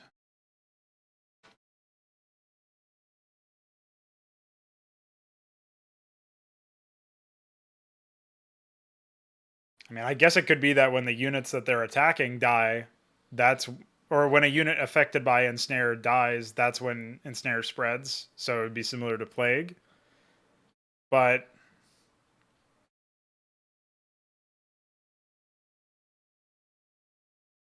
I guess the problem there is that the ability would be really, really fucking powerful. I mean, I guess we could just remove the AoE on death thing. The cast on death. And make it an on-hit effect only.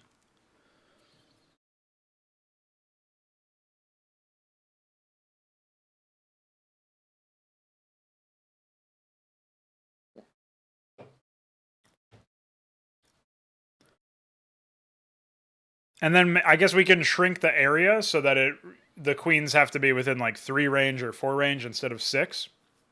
And potentially make the energy cost quite high, like 100. And then it's a powerful but measured ability in that respect.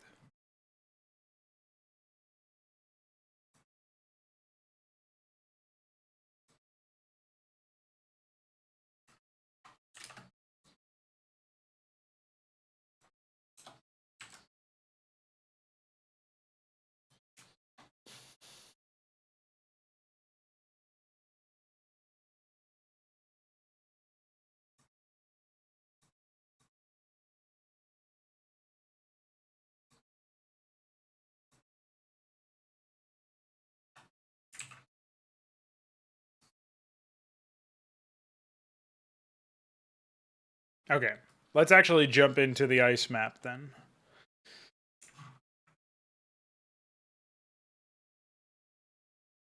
This middle area is probably like the main target for this session. And then my thinking is I'll just build up to the top right.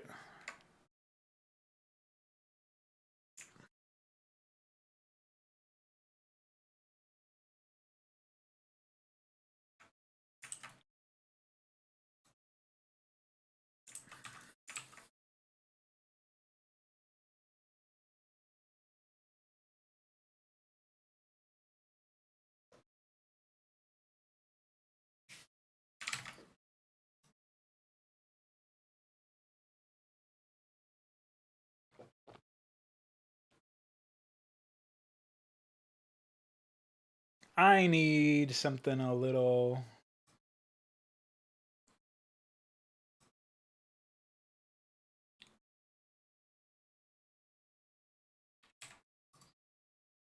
bit speedier, personally.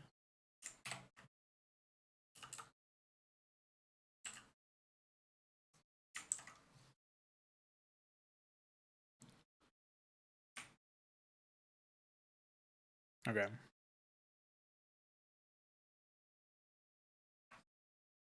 So one of the things that I definitely want is like a very large I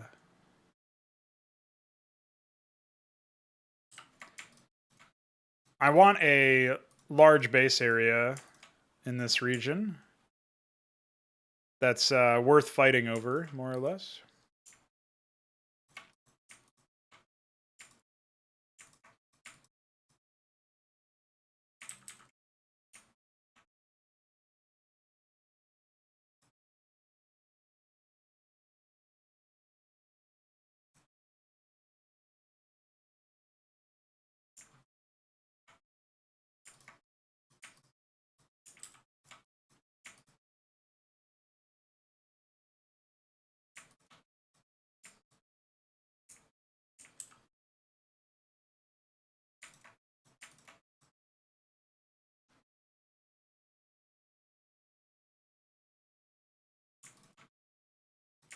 So as I'm shaping the cliffs here, I think I'll do...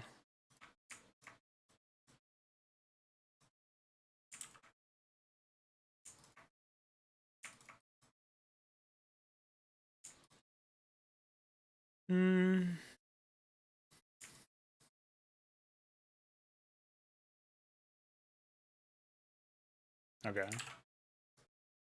Yeah, I think I know how I want to play this out here.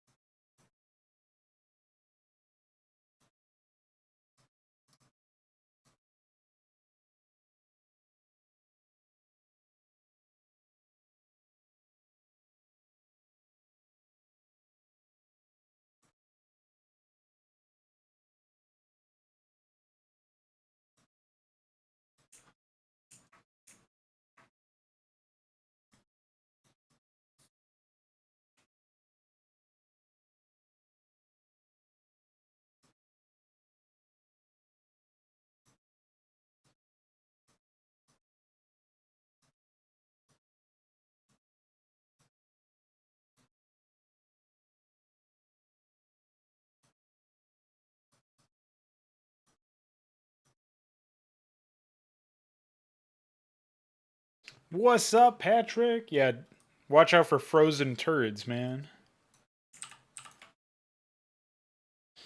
You never know what's gonna reach out and grasp you.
Actually, I'm not sure about this one. I don't know where my ramps are for here.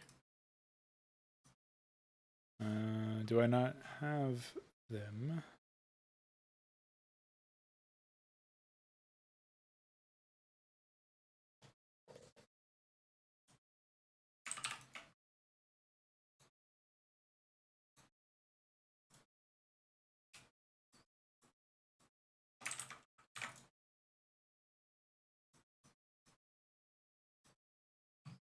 Oops.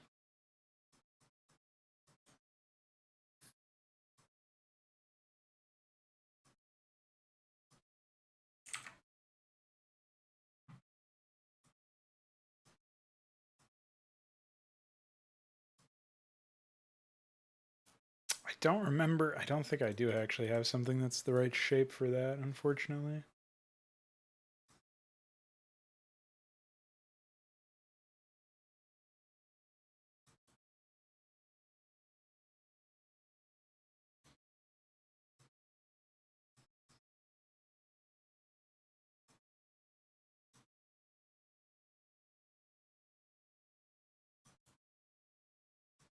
Yeah, this is more or less what I was worried about, but whatever.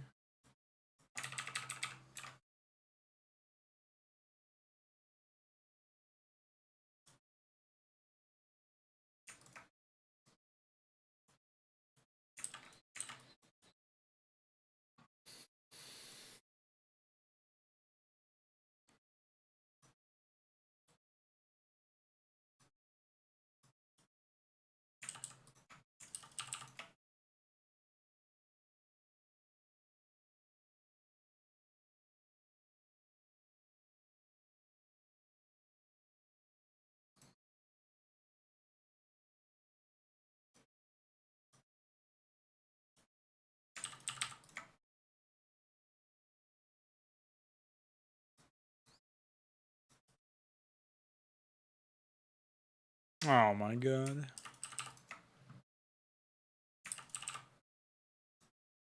A classic move.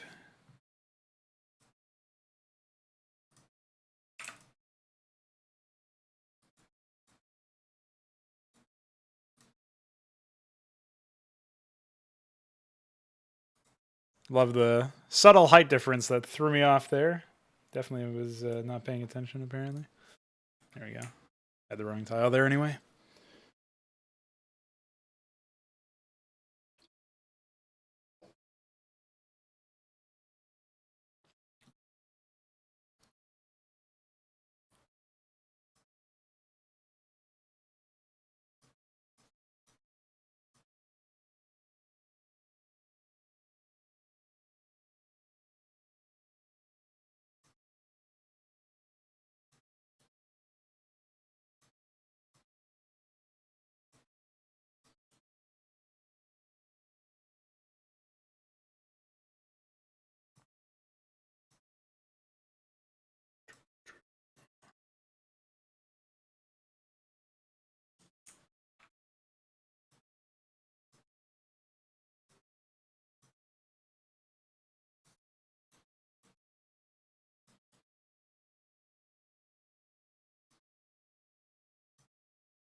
Okay. Fixed everything up, I think. Hey.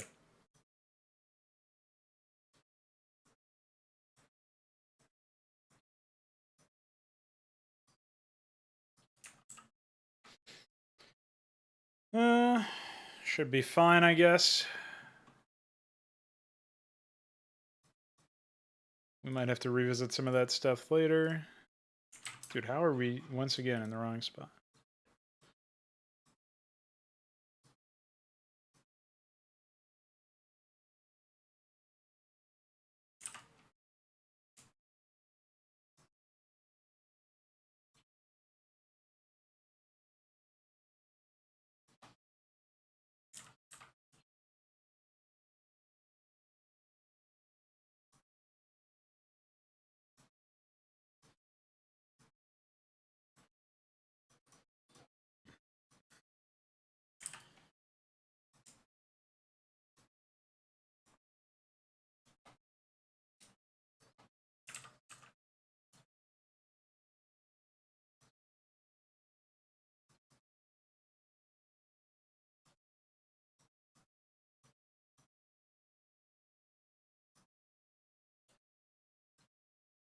I guess we'll probably actually need to pull that out a little bit so that you can walk in this pathway. Otherwise, it would be pretty prohibitive.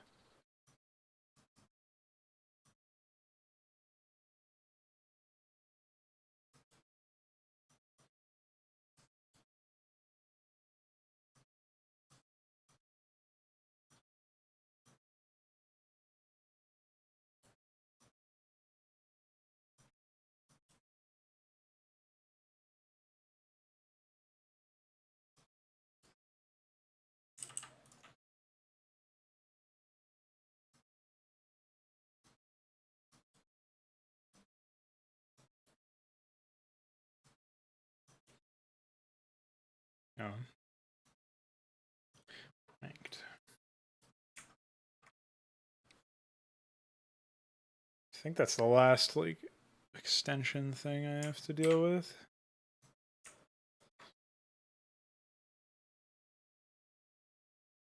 Oh, I guess we'll do this then.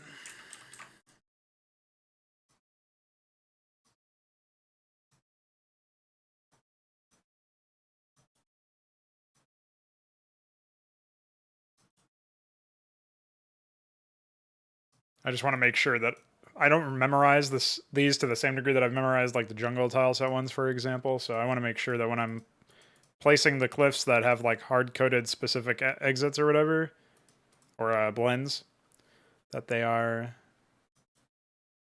at least somewhat varied in that respect.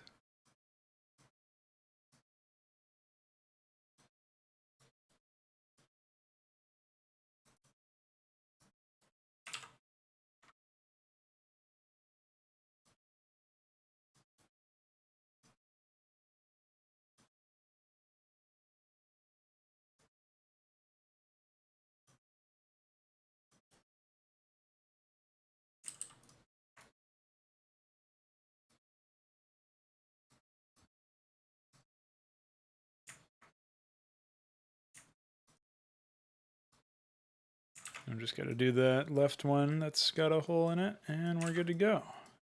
Can put the expansion down.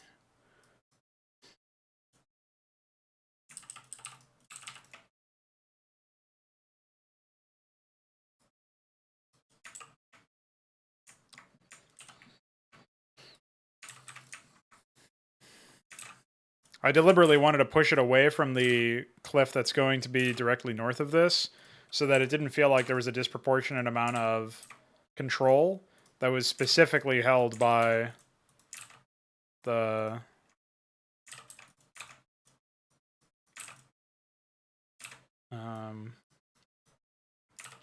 Protoss player. Though that being said, there's probably still, like, this probably still favors them on a technical level. But...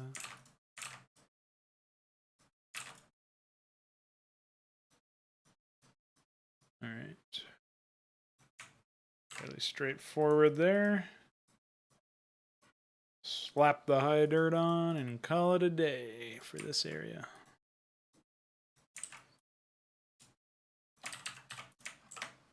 We'll probably replace those with moguls later.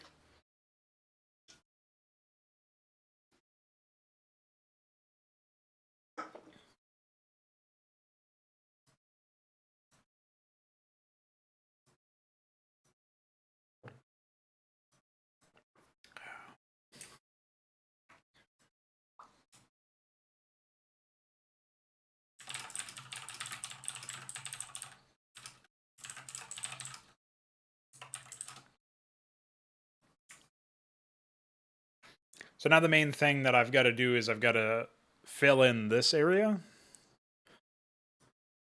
And once that is in place, I'll have to fill in a couple of extra pieces, but this will be like the natural for the Protoss player.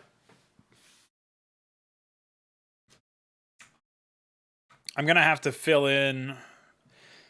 there's going to have to be a natural for this left Terran player, the mid-left Terran player, where essentially it's going to have to be like around a point of conflict between the mid-left Terran, the top left Terran, and the Protoss, since these are all three of these are hostile to each other.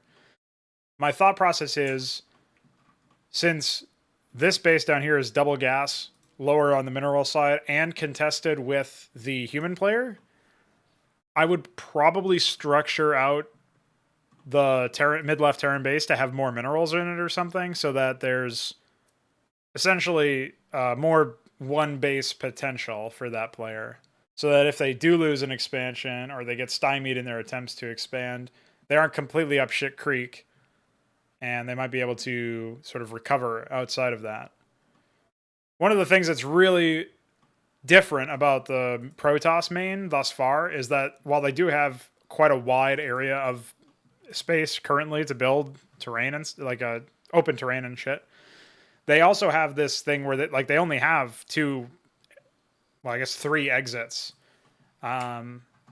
I'm not sure where the ramps are going to go on their cliff here. I've got to sort of revise this gray box outline thing before I actually start plugging in the terrain, but like they're going to have this right side exit, this bottom left exit into the middle left area, and then there's the south exit that's going to, well, it's not really an exit, it's just continuing down the path towards a third and a fourth potential for them. Whereas their natural is going to be on this high cliff. So the limited number of entryways into the Protoss base means that there's probably going to be a lean towards air against them in terms of effectiveness. And then we're going to see like top left Terran and top right Zerg. They're probably mostly going to be targeting this Protoss player. I might move the Zerg a little bit closer to the bridge, and maybe that'll encourage them to take this base out here so that they have a bit of a conflict point between the mid-right Zerg. Oh, this isn't even a Zerg. This is a Protoss, I think. I might change it to be Zerg. So in that case, maybe I'll move the top left Terran over here and move the Zerg to the top left so that there's like an inversion there or something. We'll see what happens. I'm not 100% sure what I want to do with that just yet, but I do think that there needs to be some consideration for this mid-left Terran and how they might be able to expand outwards into the map, because currently I don't see an avenue that's free of conflict, whereas like the Protoss player will have a safer base in the middle. They're on a team of their own though, so it's not really that like surprising, I guess. The human player will have a base that's relatively safe right behind them. Could potentially be backstabbed, but there's an insurance policy and their AI ally against that. This is probably a flaw, actually. The fact that this base is so safe and that the only avenue to backstab it is either going through straight down mid and around, or going through the AI ally. Feels like there should be more space to like wrap around, but there's not enough space in the bottom of the map, and I don't want to move these guys to a higher ground level necessarily. There might be a version of this where I do move them to a higher ground level and sort of expand this network down here a little bit, but I'm not going to jump ahead on that just yet. Either way, yeah, there actually isn't much space for this player to move out into the world either. Like, this is probably going to end up being the Zerg's Nat, the mid-right Zerg's Nat. So the bottom middle player is kind of shit out of luck in that respect. And to that extent, I might want to actually set up a base over here for them as a relatively easy natural.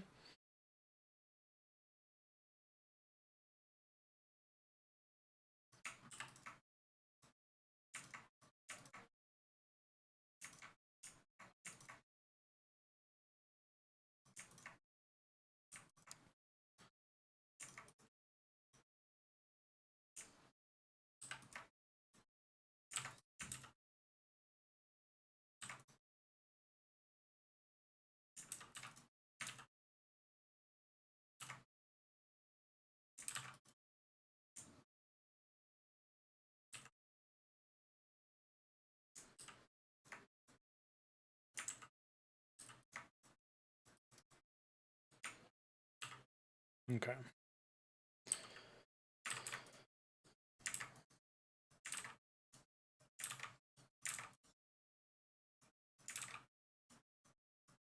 This base will naturally favor south side players because there's no turret room for them for north side players to exploit and protect against aggression from the south.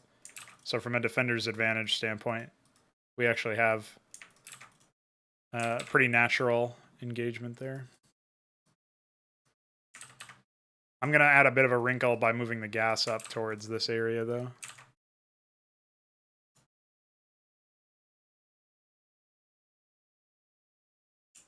I'm not sure if I should, though. Maybe it should be...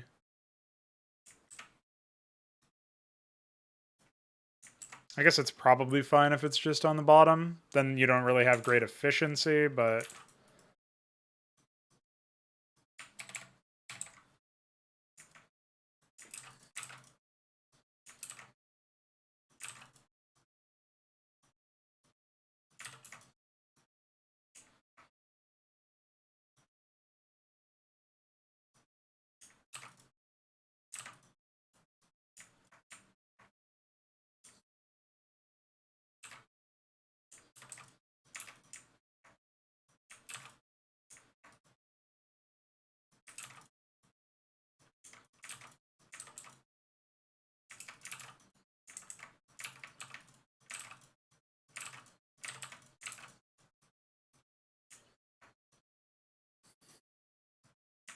Yeah, so you don't have a huge amount of mineral efficiency there, but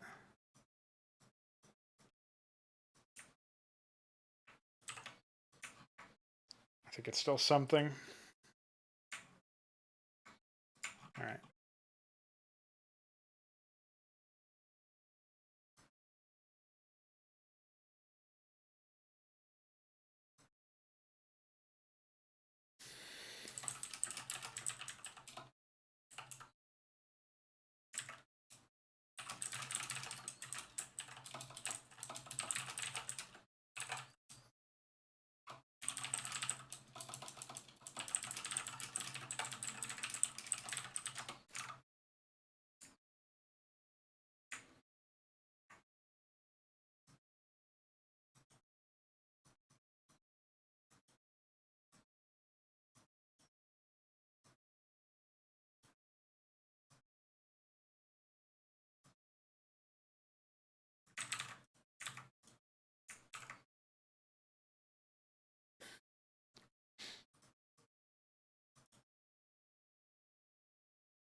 I'm hoping that this is going to work out, honestly. I'm not 100% sure if I'll be able to block the side path over here, pathing-wise, without needing to resort to some interesting strategies.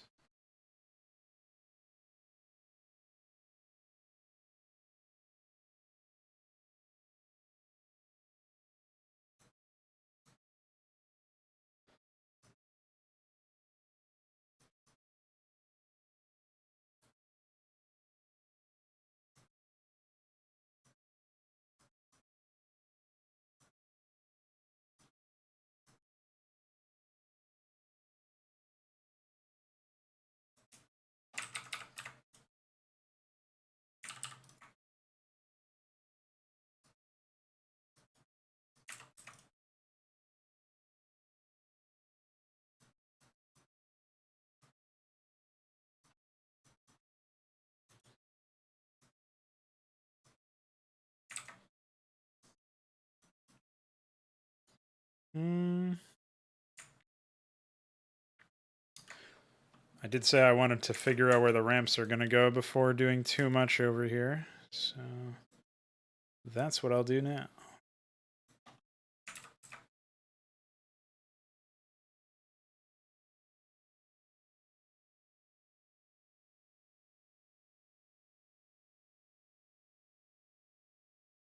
Yeah, I think the ramps should probably be something like...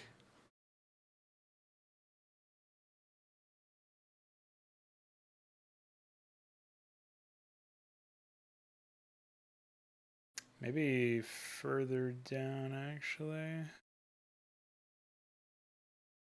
Yeah, I think the ramp should probably be somewhere around here.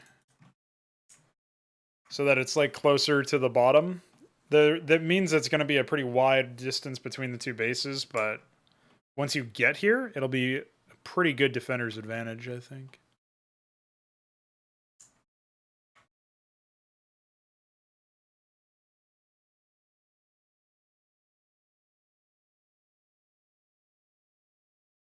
Oh, actually, that's... I have had just a pretty neat idea just now.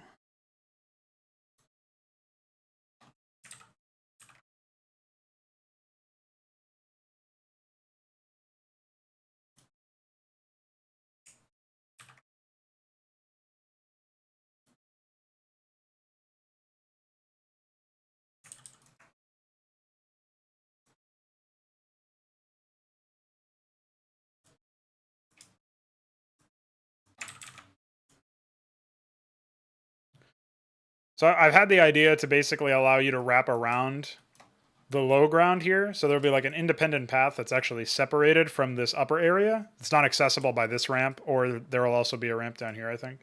But basically, you'll be able to use this to elevate your position. So this will be like linked in some way. Not 100% sure how I'm going to accomplish that, but I think there's some value in the idea. So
Oh, wait.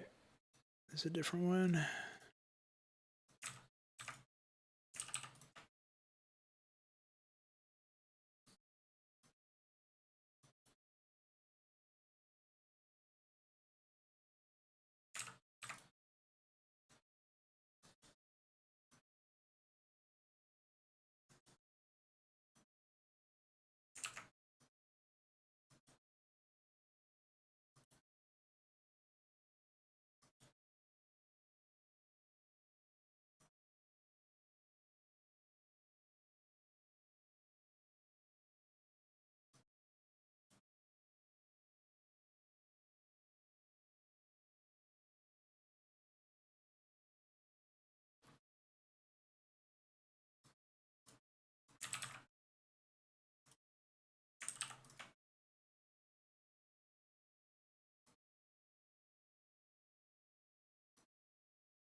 Hey, give me this one. There we go.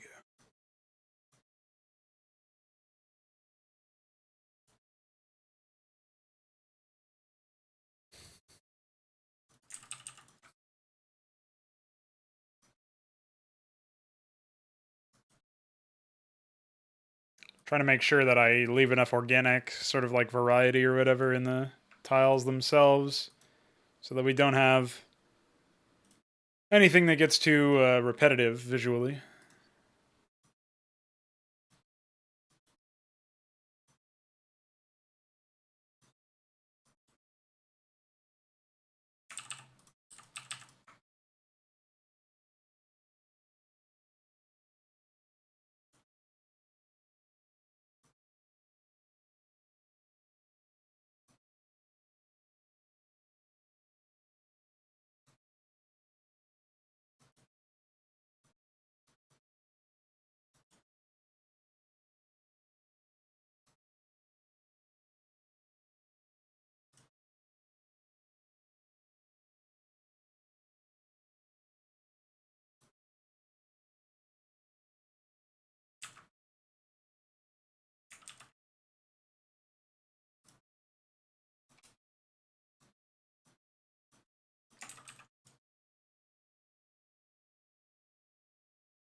Actually, I kind of want to move this over by one anyway.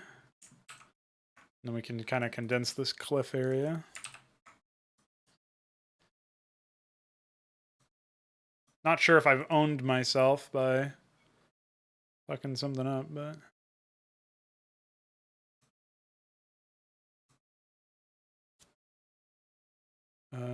in theory, the answer is no.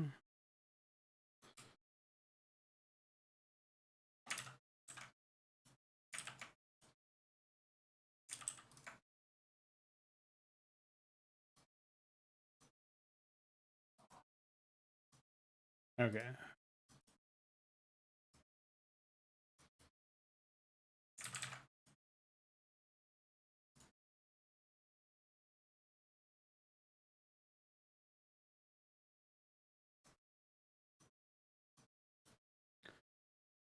Presumably this will all sync up. One can hope.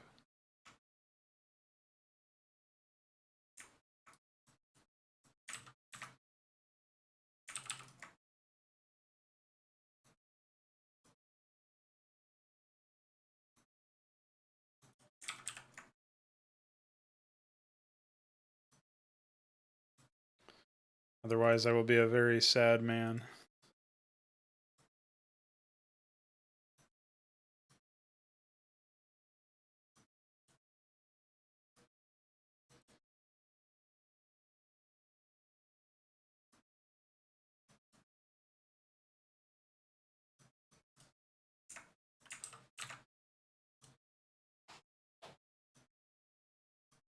Hmm.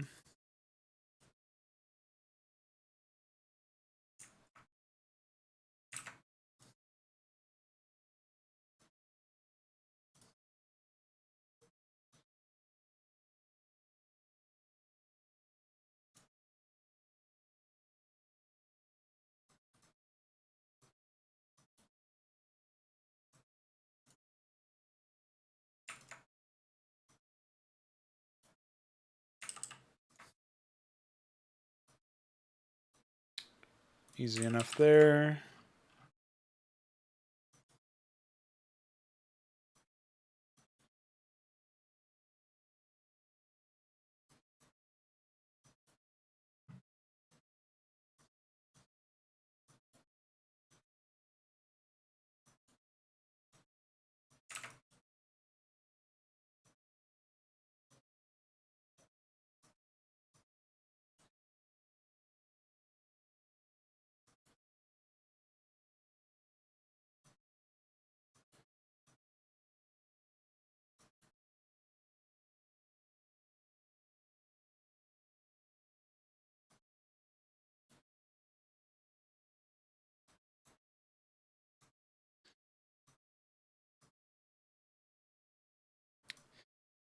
Very nice, very nice. We actually got it working here.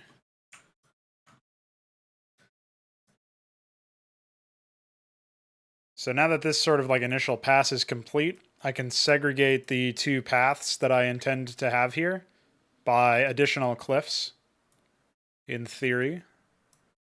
And we'll see if that ends up being airtight.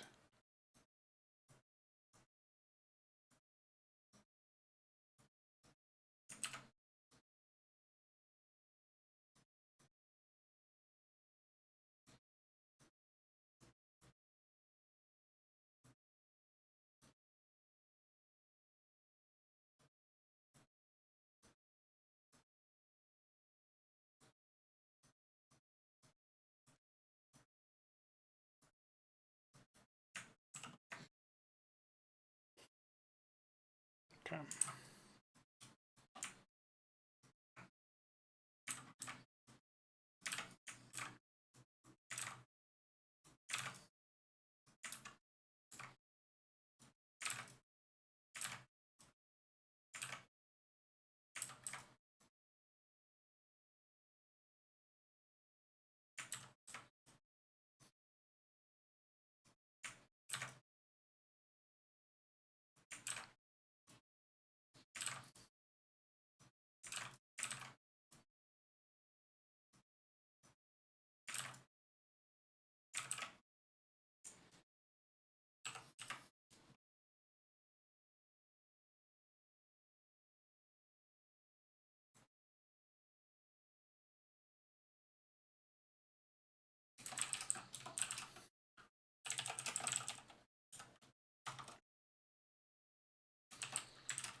Okay, let's see what we can accomplish over here.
Okay, that feels a bit better in terms of the walkable space. The walkable space.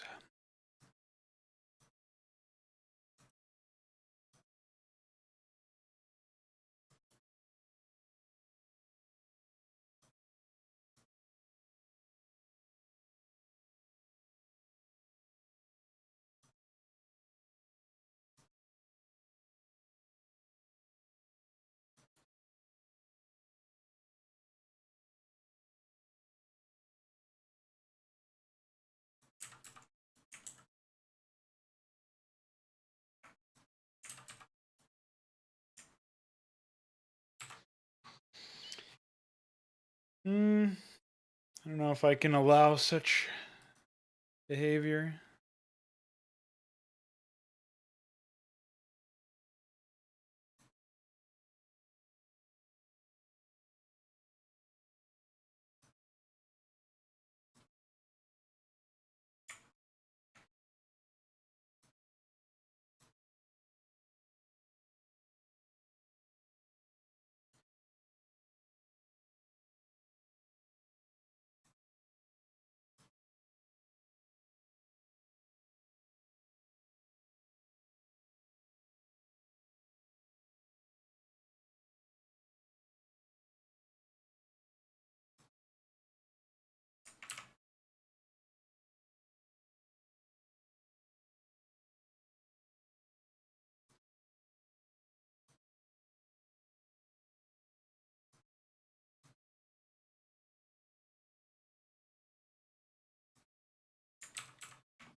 I think technically a unit can still fit through there, unfortunately.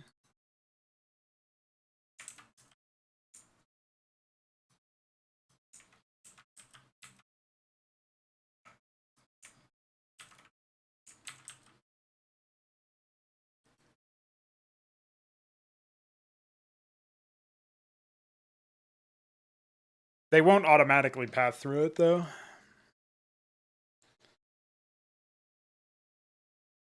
For whatever that's worth.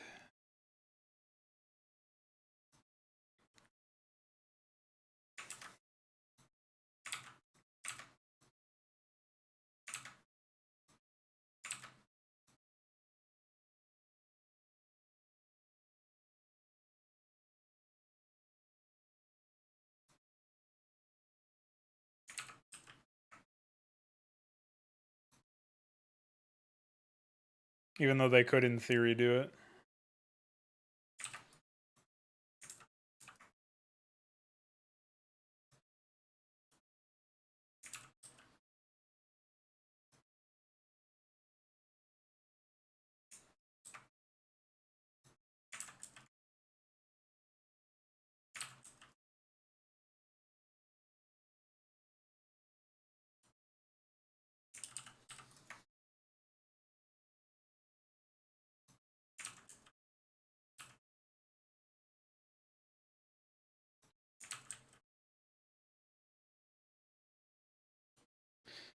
Well, that's Brood War's engine for you. It's annoying for a lot of other reasons, too.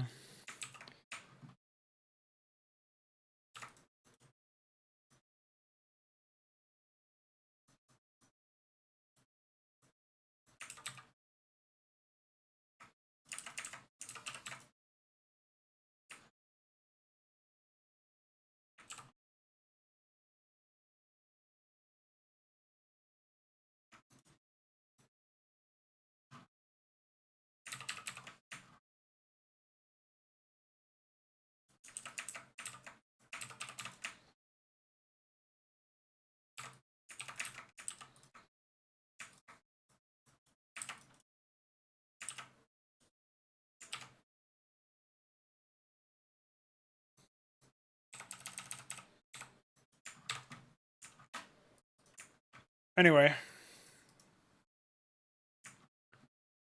Actually, that's probably not the only area where I need to do stuff like that in.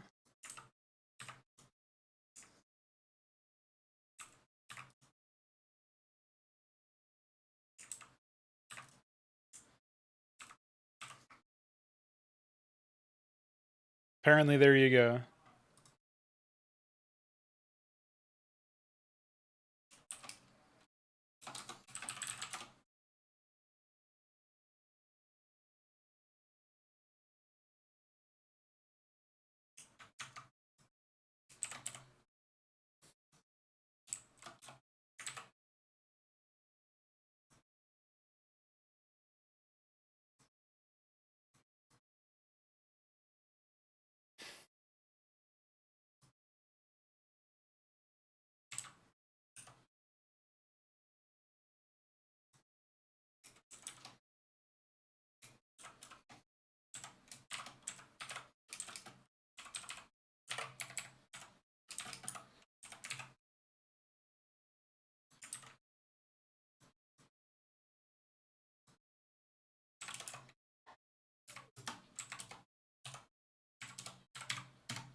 Thanks to DF letting me know about some stuff.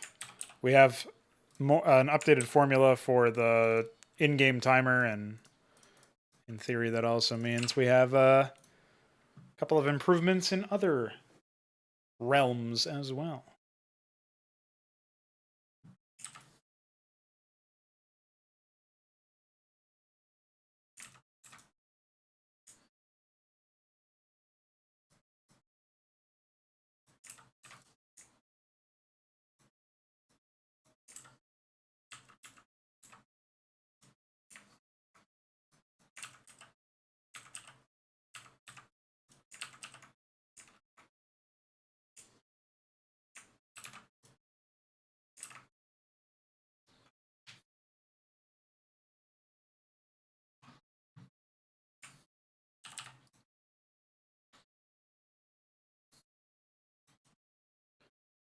Gonna add some doodads here and there to sort of indicate and hint at the idea that you're not able to actually make it through there.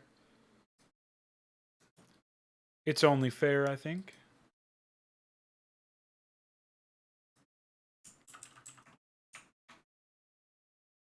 Sure to help people along to the realization, anyway.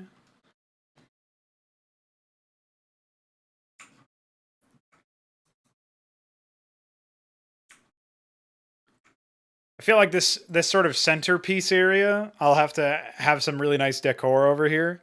Maybe some trees, maybe something's got to go on in here. Because it's like a nice little flatland area.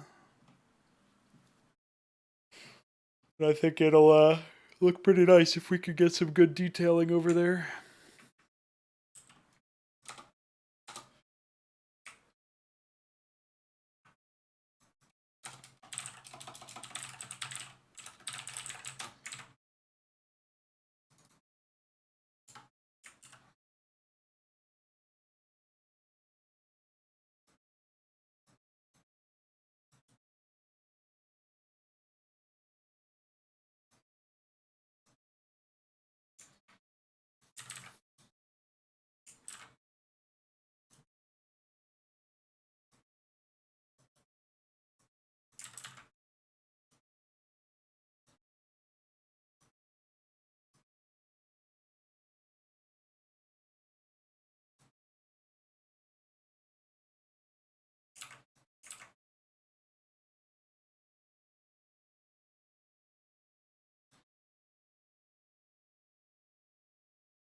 You know what I should do is I should actually add some of this stuff to the brush palette.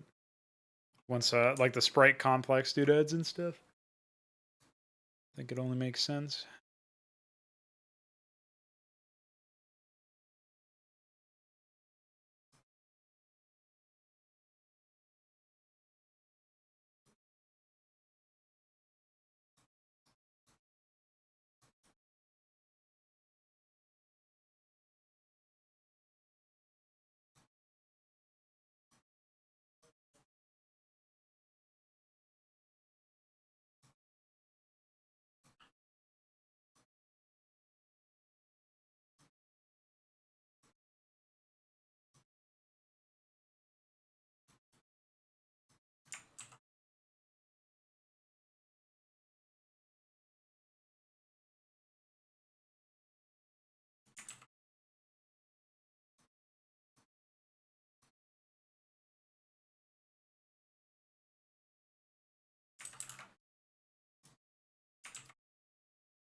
Do I have that other dead tree over here? Yeah.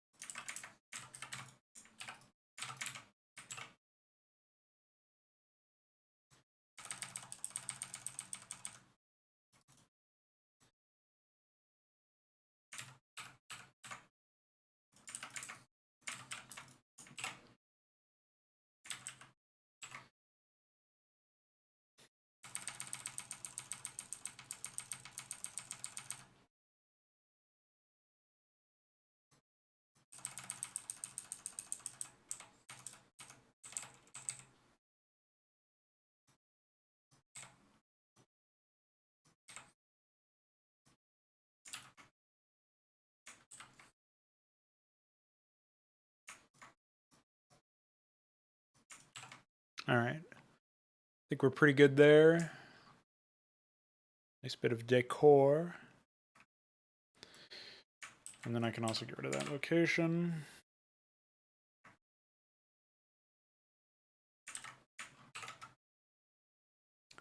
Yeah, I feel pretty good about the sort of revision. Well, it's not even a revision in this case. It's just progress. Progress made in the middle of the map. That feels pretty good. Still not 100% sure what I should do about this mid-left area to facilitate another base. I think we'll need to do something that can offer a bit of protection from the north and the south, so it's almost neutral territory between top left Terran, mid left Terran, that sort of thing.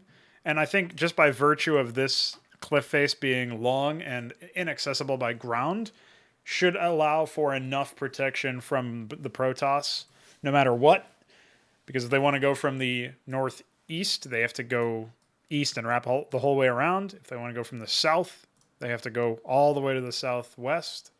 So I do feel like that's probably a fairly solid option there.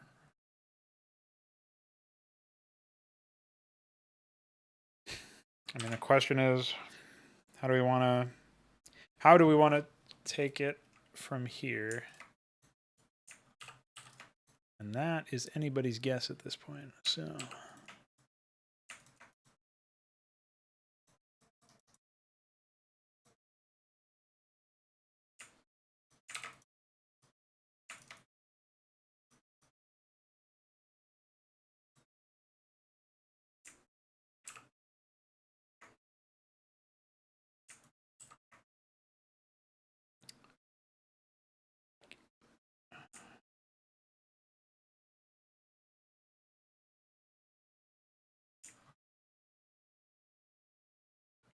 not in a macro map, they aren't. Particularly since AI is pretty stupid and they'll just spin their units around if they can't, if they think that there's a pathway there for them, even if the units themselves can't fit.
Yeah, thankfully the automatic pathfinding, it doesn't actually need the whole path to be completely impassable by all units. It just needs it to be impassable by most units, and then automatic pathing calculations will take care of the rest. But it's more so players can abuse stuff like that if they know about it. So while your units aren't going to automatically go there most often, you're also going to see like I don't think there are really many cases where the unit would ever automatically try to go there, but you could order manually by right clicking them. Or no, it's like you know the trick to get large units up a ramp by blocking them with another unit below them and then just ordering them to move. That's the same thing you can do to force them through areas that the game doesn't think are pathable, but are actually pathable. So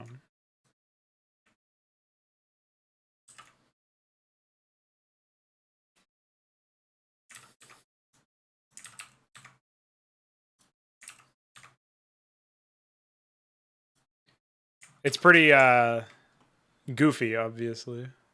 Hey, what the fuck? How come these apparently these north-facing ramps for the highest height level are just not even pathable? That's a new one. God damn it. I wonder how long that's been like then. Yeah, I found it out in one of Veek's maps, actually.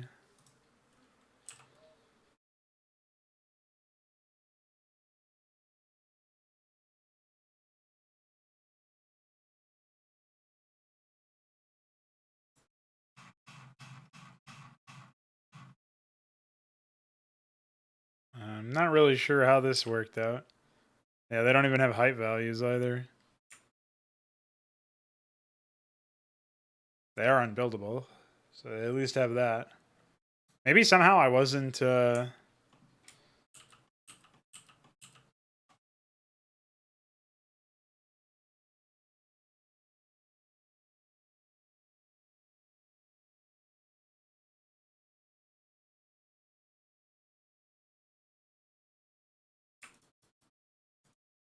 Somehow I wasn't actually setting this up correct. Like, I wasn't finished with this stuff or something. That's the only thing I can think of.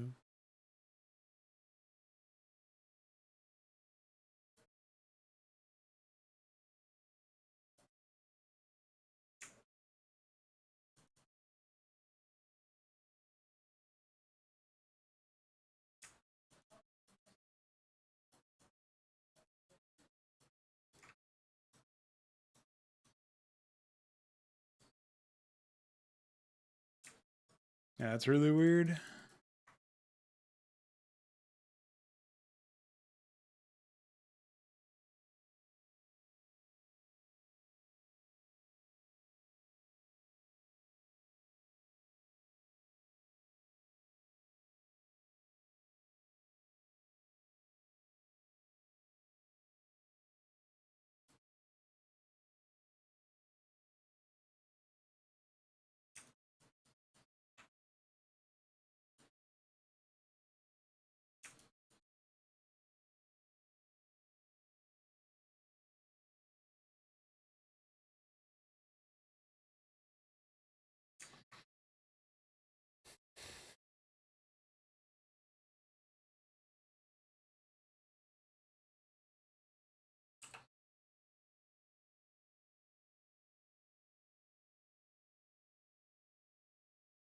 No, so when a unit attacks, it will apply ensnare to the victim of the attack. If the unit itself deals splash damage, all units affected by that unit's splash damage will be ensnared as well.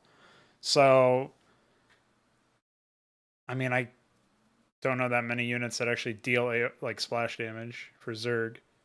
Are there any? Now that I think about it, maybe the Cascathalor and that's it. Devourers don't deal AoE anymore. Well, they never did AoE, but they don't have any AoE. So, but yeah, it's like an on-hit effect, basically. Hey, good catch, Balathal. That would have been annoying later.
Okay, I think that's probably appropriate.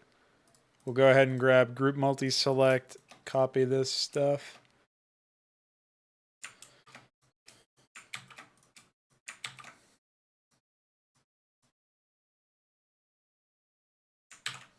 Okay. Oh, I had walkable selected? Well, that's okay. We can just do this.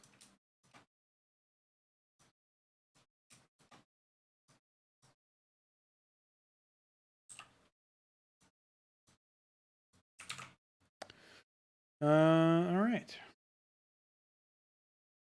So I think that should work. That should fix that problem. I don't know why that was like that in the first place, but whatever. Let's quickly take a look to see if we have anything else that's also unpathable. It looks like this stuff was deliberately left this way, but I'm not sure. Yeah, I think that stuff got replaced later on or something.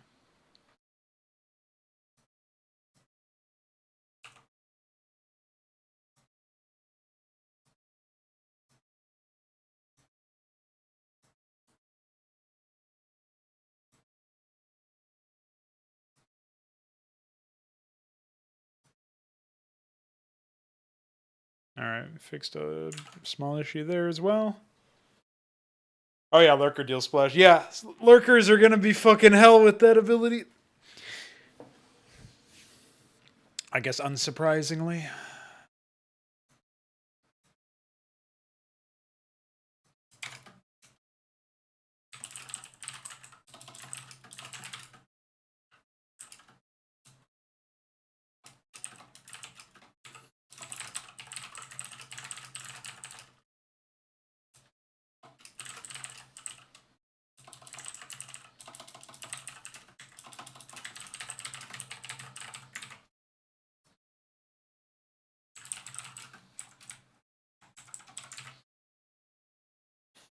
It's just super gas heavy, but yeah, in theory, it's possible. All right, so we fixed that up.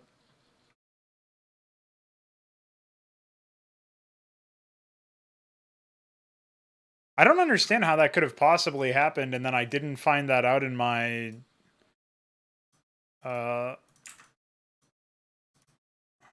full toilet submission.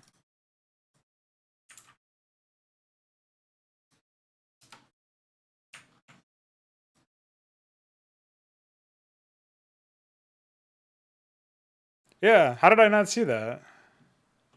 There's like literally 2 ramps that are like right next to the player in this map that don't work apparently. And none of them work over here. That might explain why they never tried to expand over here. I don't know. That's pretty fucking insane. Is that real though? Like, no way, man. So if I fire this up,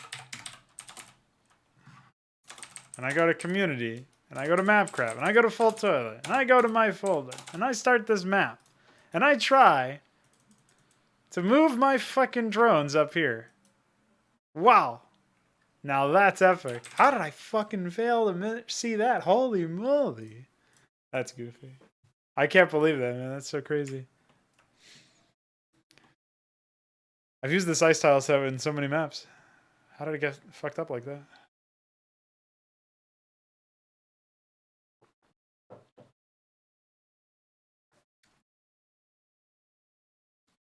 They must have been updated or something.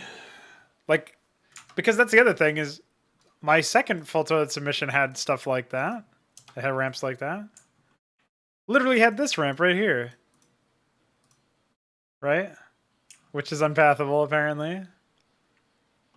Had that ramp.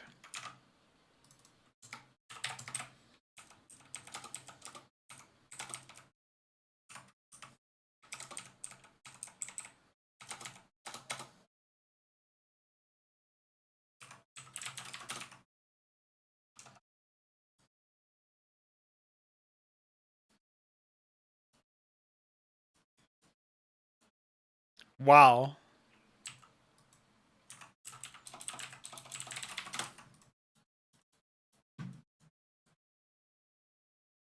Wow.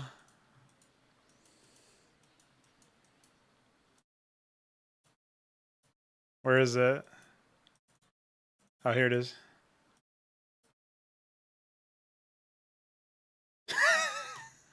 Oh, wow! I can't believe it was actually like that in there, too. Holy shit.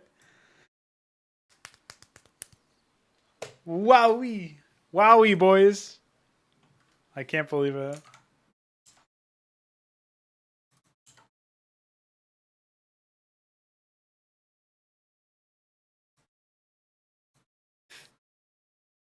That's impressive, honestly. That is fucking good job, me.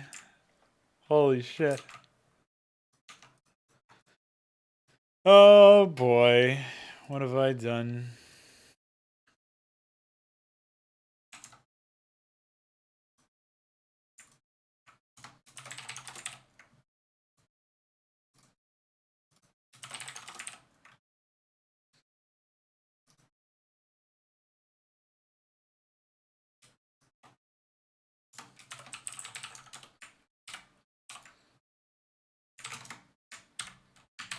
It has been like that since February of 2020, yes.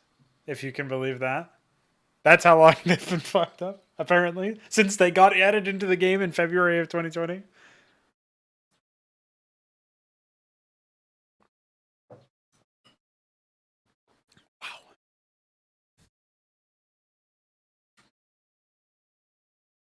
Wow.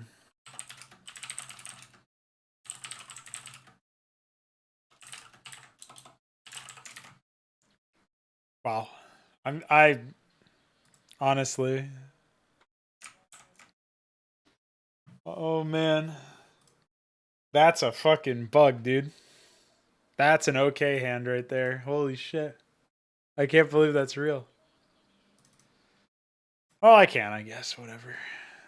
I guess it's not that hard to believe.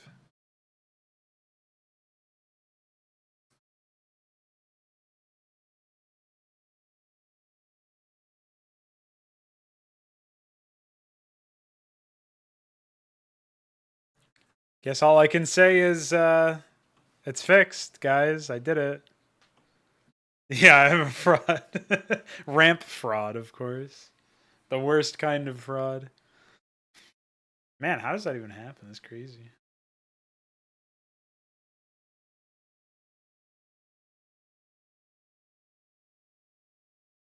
Well, it's fixed. It might have taken me a while to fix it, but I fixed it. That's insanity.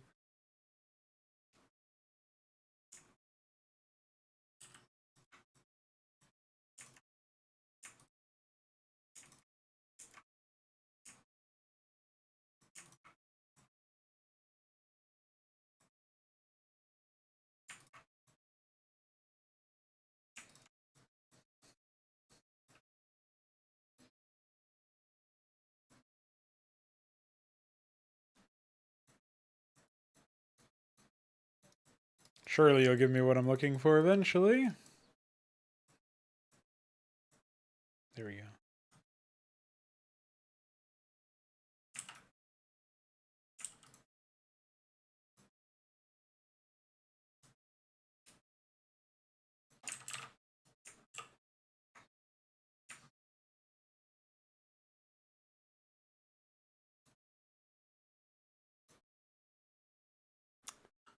Yeah. Maybe that was the big brain move the whole time, dude. You don't know me.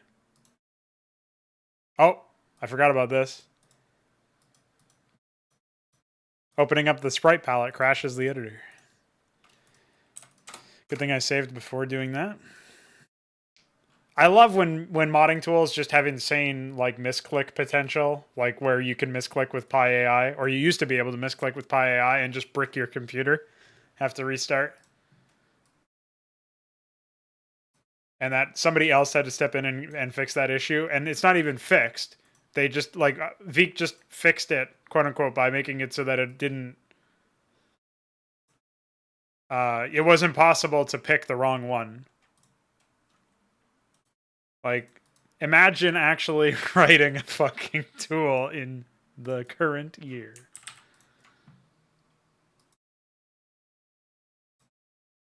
That's all I'll say there. Wowie. Some very next level shit coming out of the Starcraft custom content community. Caca penis. As good old Chalk says from time to time. Yeah, me too, man. We appear to be the only ones who have a disdain for it, considering the track record of everybody else at this point.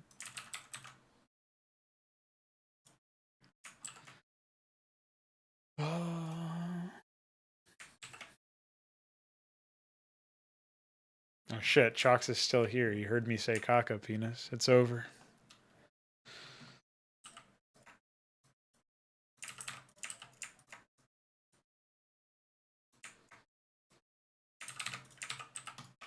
I do like the sound clip of him going, caca penis!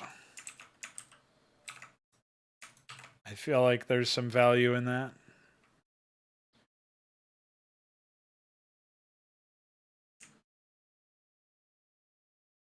Some high quality stuff.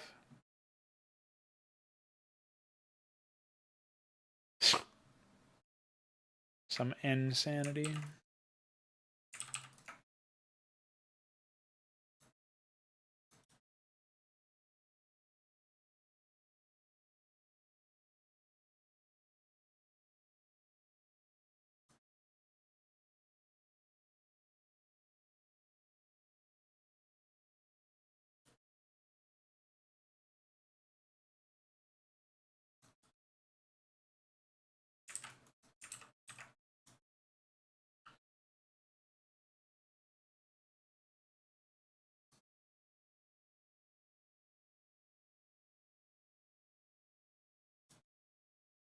Hey.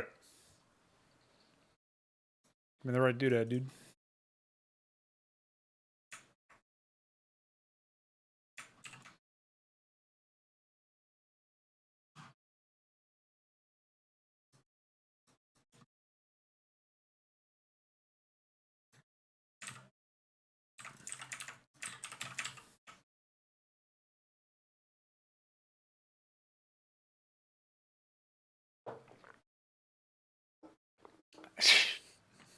You can't say that.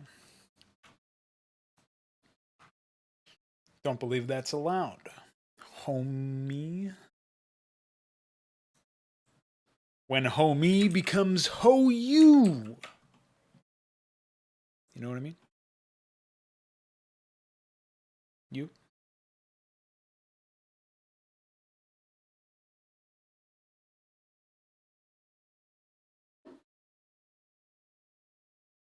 Where's that, there's some rock doodad that I'm missing, I think.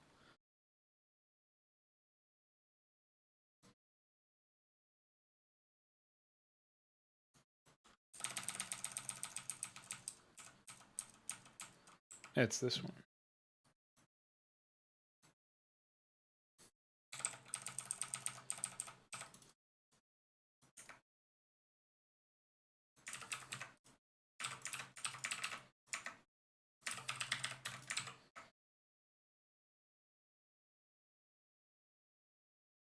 Can't be canceled for saying cock a penis. As much as you probably should have to be. Who cancels the cancelers?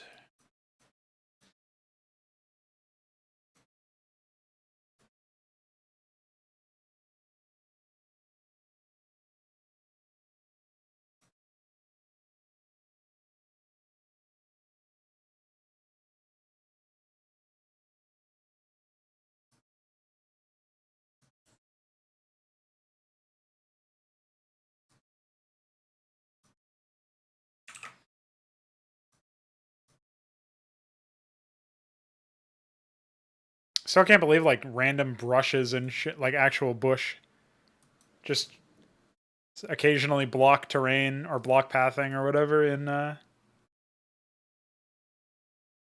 in Blizzard land. It's pretty intense, honestly.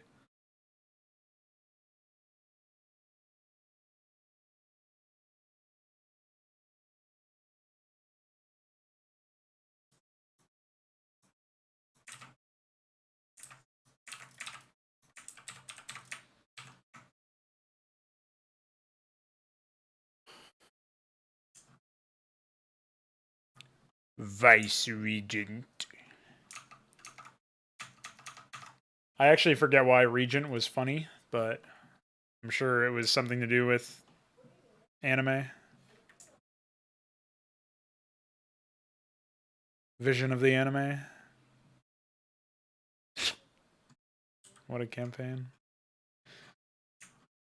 For him to follow it up with actual anime not so long after is also quite a psychosis. A level 3 psychosis event. Oh, hold on one sec.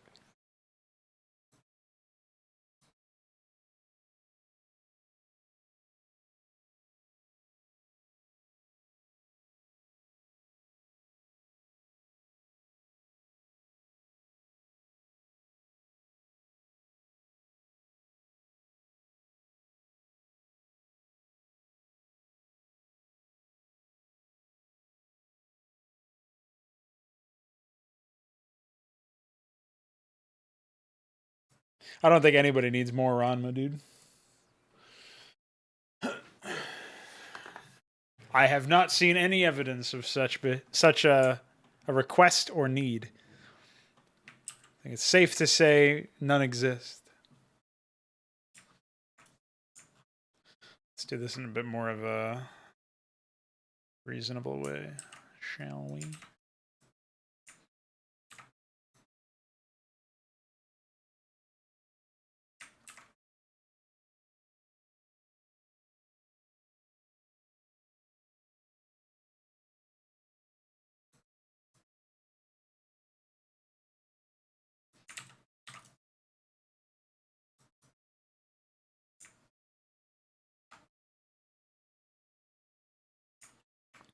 Not sure if this is actually reasonable per se, but my thought process is get rid of that random sprite.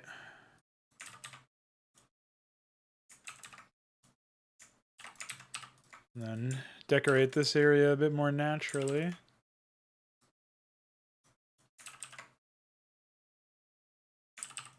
Since we have a guarantee that it will be airtight.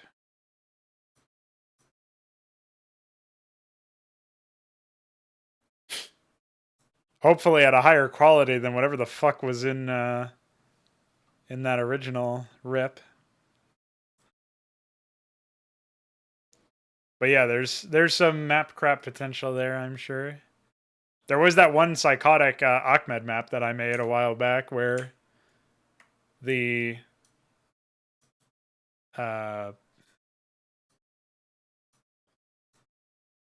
Ahmed had like random quotes from Vision of the Future and himself. Like I just mixed in a bunch of shit. I forget what the context was, but it was pretty stupid, whatever it was.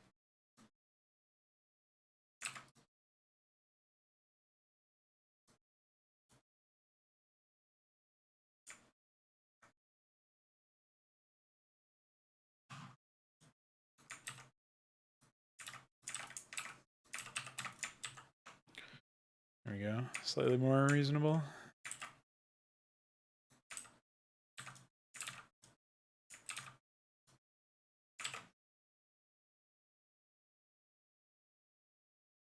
You mean the cliff doodads? I don't think there are any doors otherwise.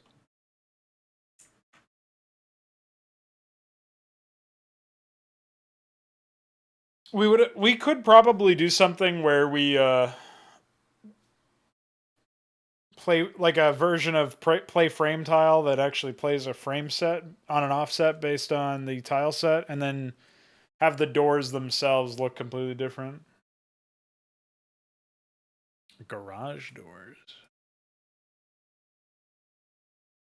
I mean, the only cliff doodad is this gun. I don't know any door. You're talking about something like this? It's hard to tell that that's a door, if that is a door. I assume these are gun turrets anyway. But I don't actually know. Yeah, this is Outpost.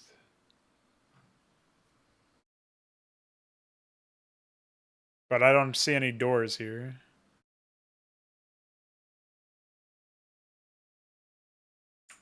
Where? There's no door.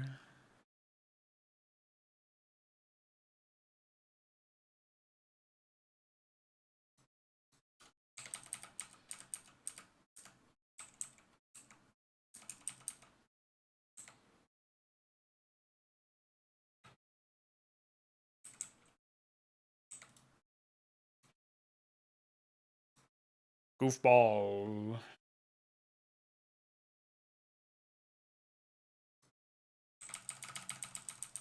There's these. That's probably what you're thinking of.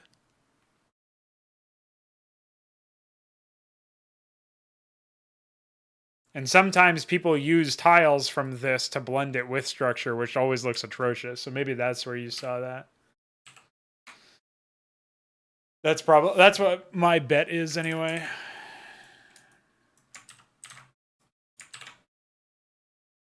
You.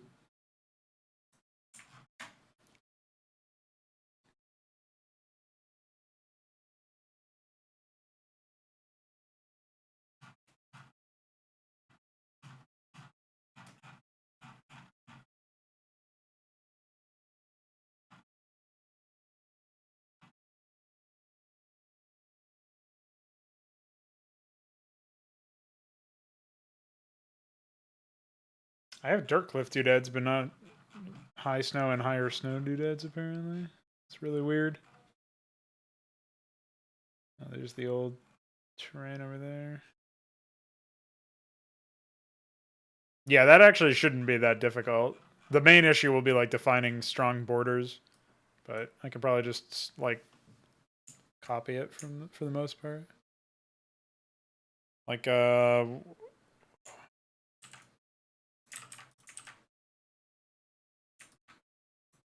the clone tool. That's what I'm thinking of. All right. I think we're probably good to go here as far as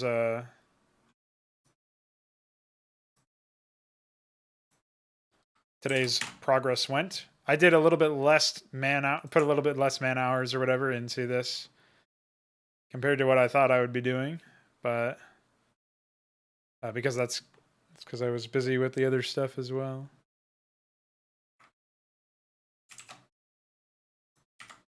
This will be the thumbnail for the stream.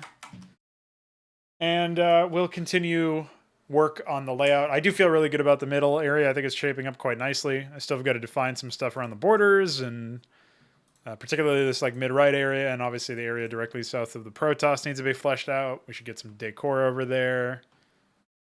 And we should obviously flesh out the top right area. So that'll be targets for tomorrow or whenever I work on this again. And yeah, is today actually the last day of... Yeah, it is the last day of the month. Pretty exciting stuff. That means I got to figure out my channel map. So anyway, that's it for me. Hope you guys had a good time. And I look forward to seeing you guys on the next one, whenever that is. There should be one tomorrow at some point. Still haven't figured out exactly when that's going to be. Might be a little bit late. See you guys next time. And don't forget your ramps, man.